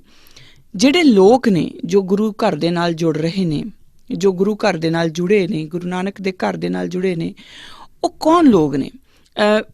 ਥੋੜ੍ਹੇ ਜਿਹੇ ਪਿੱਛੇ ਐਪੀਸੋਡ ਚੱਲ ਜਾਓ ਤੇ ਮੈਂ ਆਪਾਂ ਇੱਕ ਗੱਲ ਕੀਤੀ ਸੀਗੀ ਰॉ ਮਟੀਰੀਅਲ ਦੀ, ਕਿਉਂਕਿ ਕਿਸੇ ਪ੍ਰਚਾਰਕ ਨੇ ਪੰਜਾਬ ਦੇ ਵਿੱਚ ਉਹਨਾਂ ਨੇ ਕਿਹਾ ਸੀਗਾ ਕਿ ਰॉ ਮਟੀਰੀਅਲ ਕਿੱਥੋਂ ਲੈਣਾ, ਤਾਂ ਆਪਾਂ ਉੱਥੋਂ ਇੱਕ ਵਰਡ ਚੁੱਕਿਆ ਸੀਗਾ ਰॉ ਮਟੀਰੀਅਲ। ਤੇ ਖੈਰ ਉਸੇ ਰॉ ਮਟੀਰੀਅਲ ਦੀ ਆਪਾਂ ਗੱਲ ਅੱਜ ਕਰਦੇ ਹਾਂ ਕਿ ਜੋ ਲੋਕ ਗੁਰੂ ਨਾਨਕ ਦੇ ਘਰ ਦੇ ਨਾਲ ਜੁੜ ਰਹੇ ਸੀ ਉਹ ਲੋਕ ਕੌਣ ਸੀ। ਉਹ ਲੋਕ ਆਮ ਸਾਧਾਰਨ ਲੋਕ ਸੀ। ਉਹ ਲੋਕ ਕੋਈ ਬਹੁਤ ਵੱਡੇ ਲੋਕ ਜਾਂ ਰਾਜੇ ਨਹੀਂ ਸੀ ਉਸ ਸਮੇਂ, ਜਾਂ ਇਹ ਕਹਿ ਲਓ ਕਿ ਉਹ ਪ੍ਰਬੰਧਕ ਹੀ ਉਸ ਸਮੇਂ ਕੋਈ IAS ਦਾ ਐਗਜ਼ਾਮ ਨਹੀਂ ਸੀ ਹੁੰਦਾ, ਕੋਈ ICS ਦਾ ਐਗਜ਼ਾਮ ਨਹੀਂ ਸੀ ਹੁੰਦਾ ਕਿ ਉਹਨਾਂ ਨੂੰ ਐਡਮਿਨਿਸਟ੍ਰੇਸ਼ਨ ਸਿਖਾਈ ਜਾ ਸਕੇ। ਪਰ ਇੱਕ ਰਾਜ ਚਲਾਉਣ ਦੇ ਲਈ, ਇਹ ਗੱਲ ਸਮਝਣ ਵਾਲੀ ਹੈ, ਆਪਾਂ ਸਮਝ ਲਈਏ ਇਸ ਚੀਜ਼ ਨੂੰ, ਇੱਕ ਰਾਜ ਚਲਾਉਣ ਦੇ ਲਈ ਐਡਮਿਨਿਸਟ੍ਰੇਟਿਵ ਢਾਂਚਾ ਖੜਾ ਕਰਨਾ ਬਹੁਤ ਜ਼ਰੂਰੀ ਹੈ। ਜਿੱਥੇ ਗੱਲ ਆ ਜਾਂਦੀ ਹੈ ਨਾ ਕਿ ਇਹ ਤਾਂ ਜੀ ਜਿਹੜਾ ਸਿੱਖੀ ਹੈ, ਬਹੁਤ ਸਾਰੇ ਲੋਕ ਕਹਿੰਦੇ ਇਹ ਹਿੰਦੂ ਧਰਮ ਦਾ ਹੀ ਜਿਹੜਾ ਉਹਨੂੰ ਹੀ ਚੰਗਾ ਕਰਨ ਦੇ ਲਈ, ਜਾਂ ਇਸ ਤਰੀਕੇ ਦੀਆਂ ਜੋ ਵੀ ਗੌਸਿਪਸ ਆਪਣੇ ਕੋਲ ਆਉਂਦੀਆਂ ਨੇ, ਉਸ ਨੂੰ ਇੱਥੇ ਸਮਝਣ ਦੀ ਕੋਸ਼ਿਸ਼ ਕਰੀਏ ਕਿ ਅਗਰ ਸਿਰਫ ਇਹ ਇੱਕ ਭਗਤੀ ਮੂਵਮੈਂਟ ਦਾ ਹੀ ਅੱਗੇ ਵਿਸਥਾਰ ਹੋਇਆ ਹੁੰਦਾ, ਜਾਂ ਗੁਰੂ ਮਹਾਰਾਜ ਨੇ ਸਿਰਫ ਹਿੰਦੂ ਧਰਮ ਨੂੰ ਹੀ ਸੁਧਾਰ ਕਰਨਾ ਹੁੰਦਾ, ਤਾਂ ਫਿਰ ਉਹ ਮੰਦਰਾਂ ਦੇ ਵਿੱਚ ਹੀ ਹੁੰਦਾ, ਉਹ ਵੱਖਰਾ ਕੋਈ ਸਿਸਟਮ ਨਾ ਦਿੰਦੇ। ਪਰ ਇੱਥੇ ਗੱਲ ਰਾਜ ਦੀ ਹੈ, ਸਿੱਖਾਂ ਨੂੰ। ਔਰ ਆਪਾਂ ਇਹ ਗੱਲ ਗੁਰੂ ਨਾਨਕ ਦੇ ਜੀਵਨ ਜਦੋਂ ਆਪਾਂ ਗੱਲ ਕਰ ਰਹੇ ਸੀ ਉਦੋਂ ਹੀ ਕੀਤੀ ਸੀ ਕਿ ਗੁਰੂ ਨਾਨਕ ਪਾਤਸ਼ਾਹ ਸਿਰਫ ਸਾਨੂੰ ਇੱਕ ਧਰਮ ਦਾ ਢਾਂਚਾ ਨਹੀਂ ਦਿੰਦੇ, ਸਾਨੂੰ ਰਾਜ ਦਾ ਢਾਂਚਾ ਵੀ ਦਿੰਦੇ ਨੇ। ਜਿਹੜਾ ਹਲੀਮੀ ਰਾਜ ਦੀ ਗੱਲ ਗੁਰੂ ਗ੍ਰੰਥ ਸਾਹਿਬ ਮਹਾਰਾਜ ਕਰਦੇ ਨੇ, ਉਹ ਢਾਂਚਾ ਵੀ ਸਾਨੂੰ ਤਿਆਰ ਕਰਕੇ ਦਿੰਦੇ ਨੇ। ਸੋ ਇੱਕ ਐਡਮਿਨਿਸਟ੍ਰੇਟਿਵ ਢਾਂਚਾ ਜਿਹੜਾ ਹੈ ਉਹ ਸਿੱਖਾਂ ਨੂੰ ਸਿਖਾਉਣ ਦੇ ਲਈ, ਕਿਉਂਕਿ ਜਿਹੜਾ ਰॉ ਮਟੀਰੀਅਲ, ਜਿਹੜੇ ਆਮ ਲੋਕ ਜੋ ਗੁਰੂ ਨਾਨਕ ਦੇ ਘਰ ਦੇ ਨਾਲ ਜੁੜ ਰਹੇ ਨੇ, ਗੁਰੂ ਅਮਰਦਾਸ ਪਾਤਸ਼ਾਹ ਪਾਸ ਆ ਰਹੇ ਨੇ, ਉਹਨਾਂ ਕੋਲ ਉਹਨਾਂ ਦੀ ਬੋਲੀ ਵੀ ਹੋ ਗਈ ਆ, ਹੁਣ ਗੁਰਮੁਖੀ ਲਿਪੀ ਉਹਨਾਂ ਦੀ ਹੈ, ਗੁਰਮੁਖੀ ਲਿਪੀ ਦੇ ਵਿੱਚ ਆਪਣਾ ਉਹ ਕੰਮ ਵੀ ਕਰ ਰਹੇ ਨੇ। ਪਰ ਉਹਨਾਂ 'ਤੇ ਜਿਹੜਾ ਇੱਕ ਢਾਂਚਾ ਹੈ ਉਹ ਉਹਨਾਂ ਨੂੰ ਸਿਖਾਉਣਾ ਵੀ ਤਾਂ ਪਊਗਾ ਨਾ ਕਿ ਐਡਮਿਨਿਸਟ੍ਰੇਸ਼ਨ ਹੁੰਦੀ ਕਿੱਦਾਂ ਆ, ਰਾਜ ਪਾਰਟ ਦੀ ਐਡਮਿਨਿਸਟ੍ਰੇਸ਼ਨ ਕਿੱਦਾਂ ਹੁੰਦੀ ਆ। ਸੋ ਇੱਥੇ ਉਹ ਸ਼ੁਰੂਆਤ ਹੋ ਜਾਂਦੀ ਹੈ ਕਿ ਜਦੋਂ ਆਪਣੇ ਸਿੱਖਾਂ ਦੀ ਟ੍ਰੇਨਿੰਗ ਸ਼ੁਰੂ ਕਰਦੇ ਨੇ ਕਿ ਤੁਸੀਂ ਐਡਮਿਨਿਸਟ੍ਰੇਸ਼ਨ ਕਰਨੀ ਕਿਵੇਂ। ਸੋ ਇਹ ਜਿਹੜਾ ਮੰਜੀ ਸਿਸਟਮ ਹੈ ਉਹ ਸਿਰਫ ਇਹੀ ਨਹੀਂ ਹੈ ਕਿ ਉਹਨਾਂ ਨੂੰ ਬਸ ਭੇਜਤਾ ਕਿ ਜਾਓ ਜੀ ਗੁਰੂ ਨਾਨਕ ਪਾਤਸ਼ਾਹ ਦਾ ਨਾਮ ਅੱਗੇ ਫੈਲਾਓ, ਇਹੀ ਗੱਲ ਨਹੀਂ ਹੈ। ਅਗਰ ਇੰਨੀ ਕੀ ਗੱਲ ਹੁੰਦੀ ਨਾ, ਅਗਰ ਇੰਨੀ ਕੀ ਗੱਲ ਹੁੰਦੀ ਤਾਂ ਬਹੁਤ ਸਾਰੇ ਜਿਹੜੇ ਜੋਗੀ ਹੈ, ਨਾਥ ਨੇ, ਉਹ ਵੀ ਆਪਣੇ ਜਿਹੜੇ ਉਹਨਾਂ ਦੇ ਜਿਹੜੇ ਸ਼ਿਸ਼ਯ ਹੁੰਦੇ ਸੀ ਉਹ ਅੱਗੇ ਅੱਗੇ ਜਾਇਆ ਕਰਦੇ ਸੀਗੇ, ਤਾਂ ਪਰ ਉਹਨਾਂ ਨੇ ਐਸਾ ਕੋਈ ਢਾਂਚਾ ਨਹੀਂ ਦਿੱਤਾ। ਸੋ ਇਹ ਮੰਜੀ ਸਿਸਟਮ ਦਾ ਜਿਹੜਾ ਢਾਂਚਾ ਗੁਰੂ ਪਾਤਸ਼ਾਹ ਸਾਨੂੰ ਦਿੰਦੇ ਨੇ, ਗੁਰੂ ਅਮਰਦਾਸ ਮਹਾਰਾਜ, ਉਹ ਸਾਨੂੰ ਇੱਕ ਜੋ ਆਪਣੇ ਸਿੱਖਾਂ ਨੂੰ ਇੱਕ ਐਡਮਿਨਿਸਟ੍ਰੇਸ਼ਨ ਦਾ ਢਾਂਚਾ ਦਿੰਦੇ ਨੇ। ਅੱਜ ਵੀ ਬਹੁਤਾਤ ਦੇ ਵਿੱਚ ਬਹੁਤ ਸਾਰੇ ਲੋਕਾਂ ਕੋਲ ਇਹ ਗੱਲ ਸਾਹਮਣੇ ਆ ਜਾਂਦੀ ਹੈ ਕਿ ਇਹ ਜਿਹੜਾ, ਔਰ ਇੰਡੀਆ ਵਿੱਚ ਖਾਸ ਤੌਰ 'ਤੇ ਇਹ ਗੱਲ ਚੱਲਦੀ ਹੈ ਕਿ ਅਗਰ ਸੱਚੀ ਮੁੱਚੀ ਤੁਸੀਂ ਆਪਣਾ ਵਧੀਆ ਦੇਸ਼ ਚਲਾਉਣਾ ਹੈ ਨਾ, ਤਾਂ ਜਿਹੜਾ ਪੂਰਾ ਦਾ ਪੂਰਾ ਰਾਜ ਪਾਟ ਹੈ ਉਹ ਸਿੱਖਾਂ ਨੂੰ ਦੇ ਦਿਓ, ਕਿਉਂਕਿ ਇਹਨਾਂ ਦੇ ਕੋਲ ਇੱਕ ਸਿਸਟਮ ਹੈਗਾ ਉਸ ਨੂੰ ਚਲਾਉਣ ਦਾ। ਉਹ ਸਿਸਟਮ ਕਿਹੜਾ? ਉਹ ਸਿਸਟਮ ਇਹੀ ਜੋ ਸਾਨੂੰ ਗੁਰੂ ਪਾਤਸ਼ਾਹ ਜੀ ਦੇ ਵਾਸਤੇ ਤਿਆਰ ਕਰ ਰਹੇ ਨੇ। ਇਹ ਗੱਲ ਕਿਉਂ ਹੋ ਜਾਂਦੀ ਹੈ, ਕਿ ਕਿਵੇਂ ਹੋ ਜਾਂਦੀ, ਜ਼ਰਾ ਆਪ ਸੋਚ ਕੇ ਦੇਖਿਓ ਜੀ ਕਿ ਆਪਾਂ 2% ਸਿੱਖ ਹਾਂ ਔਰ ਜਿੱਥੇ ਵੀ ਕਿਤੇ ਕੋਈ ਆਪਦਾ ਆਉਂਦੀ ਹੈ ਸਿੱਖ ਉੱਥੇ ਪਹੁੰਚ ਜਾਂਦੇ ਔਰ ਬੜੇ ਔਰਗਨਾਈਜ਼ਡ ਤਰੀਕੇ ਦੇ ਨਾਲ ਉਹਨਾਂ ਦੀ ਸੇਵਾ ਵੀ ਕਰਦੇ ਨੇ, ਮਦਦ ਵੀ ਕਰਦੇ ਨੇ। ਇਹ ਕਿਵੇਂ ਹੋ ਜਾਂਦਾ? ਇਹ ਕਿਵੇਂ ਹੋ ਜਾਂਦਾ ਕਿ ਇੱਕ ਮਾਈਨੋਰਿਟੀ ਆਫ ਮਾਈਨੋਰਿਟੀਜ਼ ਹੈ ਨਾ, ਅਸੀਂ ਮਾਈਨੋਰਿਟੀਜ਼ ਦੇ ਵਿੱਚ ਵੀ ਮਾਈਨੋਰਿਟੀ ਹਾਂ, ਫਿਰ ਵੀ ਇਹ ਜਿਹੜਾ ਇੱਕ ਢਾਂਚਾ ਸਾਡਾ ਤਿਆਰ ਹੋਇਆ ਇਹ ਕਿਵੇਂ ਹੋ ਜਾਂਦਾ ਹੈ ਕਿ ਭਾਵੇਂ ਉਹ 1000 ਬੰਦੇ ਦੀ ਰਾਸ਼ਨ ਪਕਾਉਣਾ ਹੋਵੇ, ਚਾਹੇ ਲੱਖ ਰੁਪਏ ਬੰਦੇ ਦਾ ਰਾਸ਼ਨ ਬਣਨਾ ਹੋਵੇ, ਉਹ ਕਿੱਦਾਂ ਫਟਾਫਟ ਹੋ ਜਾਂਦਾ? ਕਿਵੇਂ ਹੋ ਗਿਆ ਕਿ ਸਿੰਘੂ ਬਾਰਡਰ ਦੇ ਉੱਤੇ ਰਾਤ ਨੂੰ ਸਟੇਜ ਲੱਗਦੀ ਹੈ ਔਰ ਸਵੇਰ ਨੂੰ ਉੱਥੇ ਬਕਾਇਦਾ ਲੰਗਰ ਲੱਗ ਜਾਂਦੇ ਨੇ? ਕਿਵੇਂ ਹੋ ਗਿਆ? ਇਹ ਢਾਂਚਾ ਹੈ ਜੋ ਸਾਨੂੰ ਦਿੱਤਾ ਗਿਆ ਔਰ ਸਾਨੂੰ ਸਾਡੇ ਗੁਰੂ ਮਹਾਰਾਜ ਨੇ ਸਾਨੂੰ ਇਸ ਢਾਂਚੇ ਨੂੰ ਸਮਝਾਇਆ ਹੈ, ਸਾਨੂੰ ਪ੍ਰੈਕਟੀਕਲ ਕਰਵਾਇਆ ਹੈ। ਇਹ ਸਾਨੂੰ ਓਵਰਨਾਈਟ ਨਹੀਂ ਆਇਆ। ਜੇ ਸਾਡੇ ਦਿਮਾਗਾਂ ਦੇ ਵਿੱਚ ਇਹ ਕਿਤੇ ਭੁਲੇਖਾ ਹੋਵੇ ਤਾਂ ਇਹ ਅਸੀਂ ਭੁੱਲ ਜਾਈਏ ਕਿ ਅਸੀਂ ਆਪ ਕੋਈ ਸਿਆਣਪ ਕੀਤੀ ਹੈ। ਸਾਨੂੰ ਬਕਾਇਦਾ ਸਾਡੀ ਇਹਦੇ ਉੱਤੇ ਰਿਹਰਸਲ ਹੋਈ ਹੈ, ਇੰਨੇ ਸਾਲ ਰਿਹਰਸਲ ਹੋਈ ਹੈ, ਸਾਡਾ ਪ੍ਰੈਕਟਿਸ ਹੋਈ ਹੈ। ਉਹ ਐਡਮਿਨਿਸਟ੍ਰੇਟਿਵ ਢਾਂਚਾ ਜਿਹੜਾ ਗੁਰੂ ਮਹਾਰਾਜ ਸਾਨੂੰ ਦਿੰਦੇ ਨੇ ਮੰਜੀ ਸਿਸਟਮ ਦੇ ਵਿੱਚੋਂ, ਪਹਿਲੀ ਗੱਲ ਤੇ ਉਹ ਨਿਕਲ ਕੇ ਆਉਂਦੀ ਹੈ। ਕਿਉਂ? ਇਹ ਵੀ ਸਮਝ ਲਈਏ ਕਿੱਦਾਂ ਨਿਕਲ ਕੇ ਆਉਂਦੀ ਹੈ। ਜਦੋਂ ਮੰਜੀ ਸਿਸਟਮ ਇਸਟੈਬਲਿਸ਼ ਹੁੰਦਾ, 22 ਮੰਜੀਆਂ ਇਸਟੈਬਲਿਸ਼ ਹੁੰਦੀਆਂ, ਤਾਂ ਉਹਨਾਂ ਦਾ ਕੰਮ ਕੀ ਹੈ ਕਿ ਸਭ ਤੋਂ ਪਹਿਲਾਂ ਤਾਂ ਉਹਨਾਂ ਨੇ ਉੱਥੇ ਜਾਣਾ ਹੈ ਔਰ ਸੰਗਤ ਨੂੰ ਸੰਬੋਧਨ ਵੀ ਕਰਨਾ ਹੈ, ਸੰਗਤ ਤੱਕ ਗੁਰੂ ਮਹਾਰਾਜ ਦਾ ਪੈਗਾਮ ਵੀ ਪਹੁੰਚਾਉਣਾ ਹੈ। ਔਰ ਦੂਸਰੀ ਗੱਲ, ਜੋ ਭੇਟਾ ਆ ਰਹੀ ਹੈ ਉਸ ਭੇਟਾ ਨੂੰ ਗੁਰੂ ਕੇ ਲੰਗਰ ਵਾਸਤੇ ਯੂਜ਼ ਕਰਨਾ ਹੈ। ਜੋ ਬਚ ਗਿਆ ਉਹ ਗੋਇੰਦਵਾਲ ਸਾਹਿਬ ਜਾਊਗਾ। ਸੋ ਇਹ ਪੂਰਾ ਇੱਕ ਐਡਮਿਨਿਸਟ੍ਰੇਸ਼ਨ ਦਾ ਇੱਕ ਨਕਸ਼ਾ ਹੈ, ਪੂਰਾ ਐਡਮਿਨਿਸਟ੍ਰੇਟਿਵ ਨਕਸ਼ਾ ਹੈ, ਸਾਨੂੰ ਉਹ ਢਾਂਚਾ ਦੇ ਰਹੇ ਨੇ। ਹੁਣ ਇਹਦੇ ਵਿੱਚ ਸਾਡੇ ਕੋਲ ਕੀ ਆਊਗਾ ਕਿ ਕਿੰਨੀ, ਉਹਨਾਂ ਨੂੰ ਪਹਿਲਾਂ ਹੀ ਸਮਝਣਾ ਪਊਗਾ, ਅੱਛਾ ਇੰਨੀ ਸੰਗਤ ਆ ਰਹੀ ਹੈ, ਇਹਨਾਂ ਵਾਸਤੇ ਇੰਨਾ ਲੰਗਰ ਬਣਨਾ, ਉਸ ਤੋਂ ਵੱਧ ਵੀ, ਕਿਉਂਕਿ ਗੁਰੂ ਕਾ ਲੰਗਰ ਕਦੀ ਥੁੜਦਾ ਨਹੀਂ ਹੁੰਦਾ। ਤਾਂ ਜਾਂ ਕਦੀ ਵੀ ਜਦ ਤੱਕ ਆਖਰੀ ਬੰਦਾ ਨਾ ਕਹੇ ਕਿ ਮੇਰੀ ਹੁਣ ਤ੍ਰਿਪਤੀ ਹੋ ਗਈ, ਉਹ ਇਹ ਨਹੀਂ ਕਹਿੰਦੇ ਹੁੰਦੇ ਕਿ ਗੁਰੂ ਕਾ ਲੰਗਰ ਖਤਮ ਹੋ ਗਿਆ। ਖਤਮ ਕਦੀ ਨਹੀਂ ਹੁੰਦਾ। ਸੋ ਇਹ ਸਾਰੀਆਂ ਚੀਜ਼ਾਂ ਵਾਸਤੇ ਉਹਨਾਂ ਦੀ ਉਹ ਆਪ ਮੁਹਾਰੇ ਉਹਨਾਂ ਦੀ ਇੱਕ ਤਿਆਰੀ ਹੋ ਰਹੀ ਹੈ ਕਿ ਇਹ ਅਨੁਮਾਨ ਲਾਉਣੇ, ਅੰਦਾਜ਼ੇ ਲਾਉਣੇ, ਕਿੰਨੇ ਲੋਕ ਨੇ, ਕੀ ਕਰਨਾ ਹੈ, ਕਿਵੇਂ ਕਰਨਾ। ਫਿਰ ਉਹਦੇ ਮੋਨੀਟਰੀ ਉਹਨਾਂ ਦਾ ਸੰਗਤ ਦੇ ਕੋਲੋਂ ਜੋ ਪੈਸਾ ਇਕੱਠਾ ਹੋ ਰਿਹਾ ਉਹ ਸਾਰਾ, ਫਿਰ ਉਹਦਾ ਇਸਤੇਮਾਲ ਕਿਵੇਂ ਹੋ ਰਿਹਾ, ਫਿਰ ਉਹ ਗੋਇੰਦਵਾਲ ਸਾਹਿਬ ਕਿਵੇਂ ਜਾ, ਇਹ ਸਾਰਾ ਇੱਕ ਐਡਮਿਨਿਸਟ੍ਰੇਟਿਵ ਢਾਂਚਾ ਹੈ ਜੋ ਅੱਜ ਮਾਡਰਨ, ਅੱਜ ਅਗਰ ਅਸੀਂ ਕੋਈ ਜਿਹੜੇ MBA ਜਾਂ ਆਪਾਂ ਬਿਜ਼ਨਸ ਐਡਮਿਨਿਸਟ੍ਰੇਸ਼ਨ ਜਾਂ ਰਿਸੋਰਸ ਮੈਨੇਜਮੈਂਟ ਜਾਂ HR ਹਿਊਮਨ ਰਿਸੋਰਸ ਮੈਨੇਜਮੈਂਟ ਦੀਆਂ ਆਪਾਂ ਗੱਲਾਂ ਕਰਦੇ ਹਾਂ ਨਾ, ਜੋ ਵੱਡੀਆਂ ਡਿਗਰੀਜ਼ ਦੀਆਂ ਆਪਾਂ ਗੱਲਾਂ ਕਰਦੇ ਹਾਂ, ਉਹ ਸਾਨੂੰ ਗੁਰੂ ਮਹਾਰਾਜ ਸਾਡੇ ਪਹਿਲਾਂ ਹੀ ਸਿਖਾ ਕੇ ਜਾ ਰਹੇ ਨੇ। ਅਸੀਂ ਸਿੱਖਣ ਤੋਂ ਵਾਂਝੇ ਰਹਿ ਗਏ ਹਾਂ, ਉਹ ਗੱਲ ਵੱਖਰੀ ਹੈ, ਕਿਉਂਕਿ ਸਾਨੂੰ ਲੱਗਦਾ ਕਿ ਉਹ ਇੰਗਲਿਸ਼ ਵਿੱਚ ਨਹੀਂ ਸਿਖਾਇਆ ਗਿਆ, ਪਰ ਇਹ ਸਿਖਾਇਆ ਗਿਆ ਸਾਨੂੰ। ਗੁਰੂ ਮਹਾਰਾਜ ਨੇ ਸਾਡੇ ਨੇ ਉਹ ਢਾਂਚਾ ਸਾਨੂੰ ਦਿੱਤਾ। ਅਗਲੀ ਗੱਲ ਜੋ ਹੈ ਉਹ ਇਹਨਾਂ ਦੇ ਵਿੱਚੋਂ ਹੀ ਨਿਕਲ ਕੇ ਆਉਂਦੀ ਹੈ, ਤੇ ਉਹ ਆਉਂਦੀ ਹੈ ਕਲੈਕਟਿਵ ਕੌਨਸ਼ੀਅਸਨੈਸ ਦੀ। ਕਲੈਕਟਿਵ ਕੌਨਸ਼ੀਅਸਨੈਸ ਕੀ ਹੁੰਦੀ ਹੈ, ਇਹ ਆਪਾਂ ਪਹਿਲਾਂ ਵੀ ਇਹਦੇ ਉੱਤੇ ਗੱਲ ਕਰ ਚੁੱਕੇ ਕਿ ਗੁਰੂ ਮਹਾਰਾਜ ਨੇ ਇੱਕ ਪਰਿਵਾਰ ਖੜਾ ਕੀਤਾ ਹੈ। ਸਿੱਖਾਂ ਦਾ ਇੱਕ ਪਰਿਵਾਰ ਹੈ। ਸਿੱਖ ਇੱਕ ਇਕੱਲੀ ਕਮਿਊਨਿਟੀ ਜੀ ਗੱਲ ਕਹਿ ਕੇ ਆਪਾਂ ਛੋਟਾ ਜਿਹਾ ਕਰ ਦਈਏ ਇਹਨੂੰ ਤਾਂ ਇਹ ਕੋਈ ਗੱਲ ਬਣਦੀ ਨਹੀਂ। ਸਿੱਖੀ ਇੱਕ ਪਰਿਵਾਰ ਹੈ, ਉਸ ਪਰਿਵਾਰ ਦੀ ਇੱਕ ਕਲੈਕਟਿਵ ਕੌਨਸ਼ੀਅਸਨੈਸ ਹੈ। ਕੀ ਕੌਨਸ਼ੀਅਸਨੈਸ ਹੈ? ਦੇਖੋ, ਜਦੋਂ ਉਹ 22 ਜਗ੍ਹਾ ਦੇ ਉੱਤੇ ਜਾ ਕੇ, ਹੁਣ ਉਹਨਾਂ ਸਾਰਿਆਂ ਨੂੰ ਹੀ ਪਤਾ ਹੈ ਕਿ ਕਿਉਂਕਿ ਸਾਡੀ ਇੱਥੇ ਗੁਰੂ ਮਹਾਰਾਜ ਦੀ ਹੁਕਮ ਦੇ ਨਾਲ ਕੋਈ ਆਇਆ ਹੋਇਆ ਜਿਹਨੇ ਸਾਡੇ ਨਾਲ ਗੱਲ ਕਰਨੀ ਹੈ, ਉਹ ਗੁਰੂ ਮਹਾਰਾਜ ਦੇ ਹੁਕਮ ਦੇ ਨੂੰ ਮੰਨਦੇ ਹੋਏ ਔਰ ਬਕਾਇਦਾ ਗੁਰੂ ਮਹਾਰਾਜ ਦਾ ਸੁਨੇਹਾ ਸੁਣਨ ਦੇ ਲਈ, ਉਹਨਾਂ ਦਾ ਜਿਹੜਾ ਨਾਮ ਹੈ ਉਹ ਸੁਣਨ ਦੇ ਲਈ ਉਹ ਬਕਾਇਦਾ ਉੱਥੇ ਜਾਂਦੇ ਨੇ। ਔਰ ਉੱਥੇ ਜਾ ਕੇ ਜਦੋਂ ਇਹ ਗੱਲ, ਉਹਨਾਂ ਦੀ ਗੱਲ ਚੱਲ ਰਹੀ ਹੈ, ਜਦੋਂ ਉਹ ਗੱਲ ਬਣ ਰਹੀ ਹੈ, ਤਾਂ ਉਹਨਾਂ ਨੂੰ ਆਪਣਾ ਪਤਾ ਕਿ ਅਸੀਂ ਉਹਦੇ ਵਿੱਚੋਂ ਦਸਵੰਧ ਵੀ ਦੇਣਾ ਜਾਂ ਜੋ ਵੀ ਉਹਨਾਂ ਦਾ, ਕਿਉਂਕਿ ਉਸ ਸਮੇਂ ਤੱਕ ਹਜੇ ਦਸਵੰਧ ਨਹੀਂ ਲਾਗੂ ਹੋਇਆ, ਪਰ ਜੋ ਵੀ ਉਹਨਾਂ ਨੇ ਭੇਟਾ ਦੇਣੀ, ਉਹਨਾਂ ਨੂੰ ਪਤਾ ਹੈ ਕਿ ਅਸੀਂ ਭੇਟਾ ਦੇਣੀ ਹੈ। ਉਸ ਭੇਟਾ ਦੇ ਵਿੱਚੋਂ ਗੁਰੂ ਕੇ ਲੰਗਰ ਤਿਆਰ ਹੋਣੇ ਆ, ਔਰ ਗੁਰੂ ਕਾ ਲੰਗਰ ਛਕਣ ਦੇ ਲਈ ਨਾ ਸਿਰਫ ਅਸੀਂ ਜਿਹੜੇ ਗਏ ਆ ਉਹ ਖਾ ਕੇ ਆਵਾਂਗੇ, ਬਲਕਿ ਹੋ ਸਕਦਾ ਕੋਈ ਐਸਾ ਬੰਦਾ ਵੀ ਜਾਵੇ ਜਿਹਦੇ ਕੋਲ ਕੁਛ ਦੇਣ ਨੂੰ ਹੋਵੇ ਨਾ, ਔਰ ਉਹਨੇ ਕੁਛ ਨਾ ਦਿੱਤਾ ਹੋਵੇ, ਉਹਨੇ ਵੀ ਛਕ ਕੇ ਜਾਣਾ। ਤੇ ਹੋ ਸਕਦਾ ਕੋਈ ਐਸਾ ਲੋੜਵੰਦ ਕੋਈ ਰਾਹੀ ਆ ਜਿਹਨੂੰ ਪਤਾ ਵੀ ਨਹੀਂ ਕਿ ਇਹ ਲੋਕ ਕਿਉਂ ਲੰਗਰ ਲਾ ਕੇ ਬੈਠੇ ਆ, ਉਹਨਾਂ ਨੇ ਵੀ ਛਕ ਕੇ ਜਾਣਾ। ਸੋ ਇੱਕ ਕਲੈਕਟਿਵ ਕੌਨਸ਼ੀਅਸਨੈਸ ਹੈ, ਅਸੀਂ ਇੱਕ ਦੂਸਰੇ ਵਾਸਤੇ ਰਿਸਪੌਂਸਿਬਲ ਹੋ ਗਏ। ਗੁਰੂ ਨੇ ਸਾਨੂੰ ਇੱਕ ਦੂਸਰੇ ਦੇ ਲਈ ਰਿਸਪੌਂਸਿਬਿਲਿਟੀ ਦਾ ਅਹਿਸਾਸ ਦਿਵਾ ਦਿੱਤਾ। ਇੱਕ ਛੋਟਾ ਜਿਹਾ ਐਕਸਪੈਰੀਮੈਂਟ ਆਪਣੇ ਆਪ ਨਾਲ ਕਰਿਓ ਜੀ। ਤੁਸੀਂ ਕਿਸ ਜਥੇ ਨੂੰ ਮੰਨਦੇ ਹੋ, ਕਿਸੇ ਜਥੇਬੰਦੀ ਨਾਲ ਅਟੈਚਡ ਹੋ, ਕਿਸੇ ਪਾਰਟੀ ਨਾਲ ਅਟੈਚਡ ਹੋ, ਇਸਨੂੰ 1 ਮਿੰਟ ਲਈ ਆਪਾਂ ਸਾਈਡ 'ਤੇ ਰੱਖ ਦਈਏ। ਸਾਨੂੰ ਪਤਾ ਲੱਗਦਾ ਹੈ ਕਿ ਅਮਰੀਕਾ ਦੇ ਕਿਸੇ ਇੱਕ ਜਗ੍ਹਾ ਦੇ ਉੱਤੇ ਕਿਸੇ ਸਿੱਖ ਆਦਮੀ ਨੂੰ ਜਾਂ ਔਰਤ ਨੂੰ ਜੋ ਹੈ ਉਹ ਗੋਲੀ ਮਾਰ ਦਿੱਤੀ ਗਈ ਆ, ਉਹਨਾਂ ਦੀ ਡੈਥ ਹੋ ਗਈ। ਮੈਂ ਸੰਦੀਪ ਸਿੰਘ ਧਾਲੀਵਾਲ ਦੀ ਗੱਲ ਕਰ ਰਹੀ ਹਾਂ। ਉਹਨਾਂ ਦਾ ਉੱਥੇ ਮੌਤ ਹੋ ਜਾਂਦੀ ਹੈ। ਇਹ ਮੌਤ ਪੂਰੇ ਦੁਨੀਆ ਦੇ ਸਿੱਖਾਂ ਨੂੰ ਕਿਉਂ ਹਿਲਾ ਦਿੰਦੀ ਹੈ? ਮੈਂ ਸੰਦੀਪ ਸਿੰਘ ਧਾਲੀਵਾਲ ਨੂੰ ਜਾਣਦੀ ਹਾਂ? ਨਹੀਂ।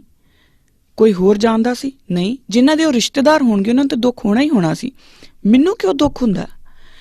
ਇਸ ਗੱਲ ਨੂੰ ਵੀ ਇੱਕ ਪਾਸੇ ਛੱਡ ਦਈਏ। ਪਿੱਛੇ ਜੇ ਦਿੱਲੀ ਦੇ ਵਿੱਚ 2 ਪਿਓ ਪੁੱਤ ਦੇ ਉੱਤੇ ਬਹੁਤ ਅੰਨਾ ਤਸ਼ੱਦਦ ਕੀਤਾ ਗਿਆ ਸੀ, ਔਰ ਉਹ ਸਾਡਾ ਸਾਰਾ ਹੀ ਜਿਹੜਾ ਇੱਕ ਸਿੱਖ ਨੇਸ਼ਨ ਹੈ ਉਹ ਸਾਰਾ ਹੀ ਇਕੱਠਾ ਹੋ ਕੇ ਉਹਨਾਂ ਦਾ ਦਿਲ ਕਿਉਂ ਭਰ ਆਇਆ?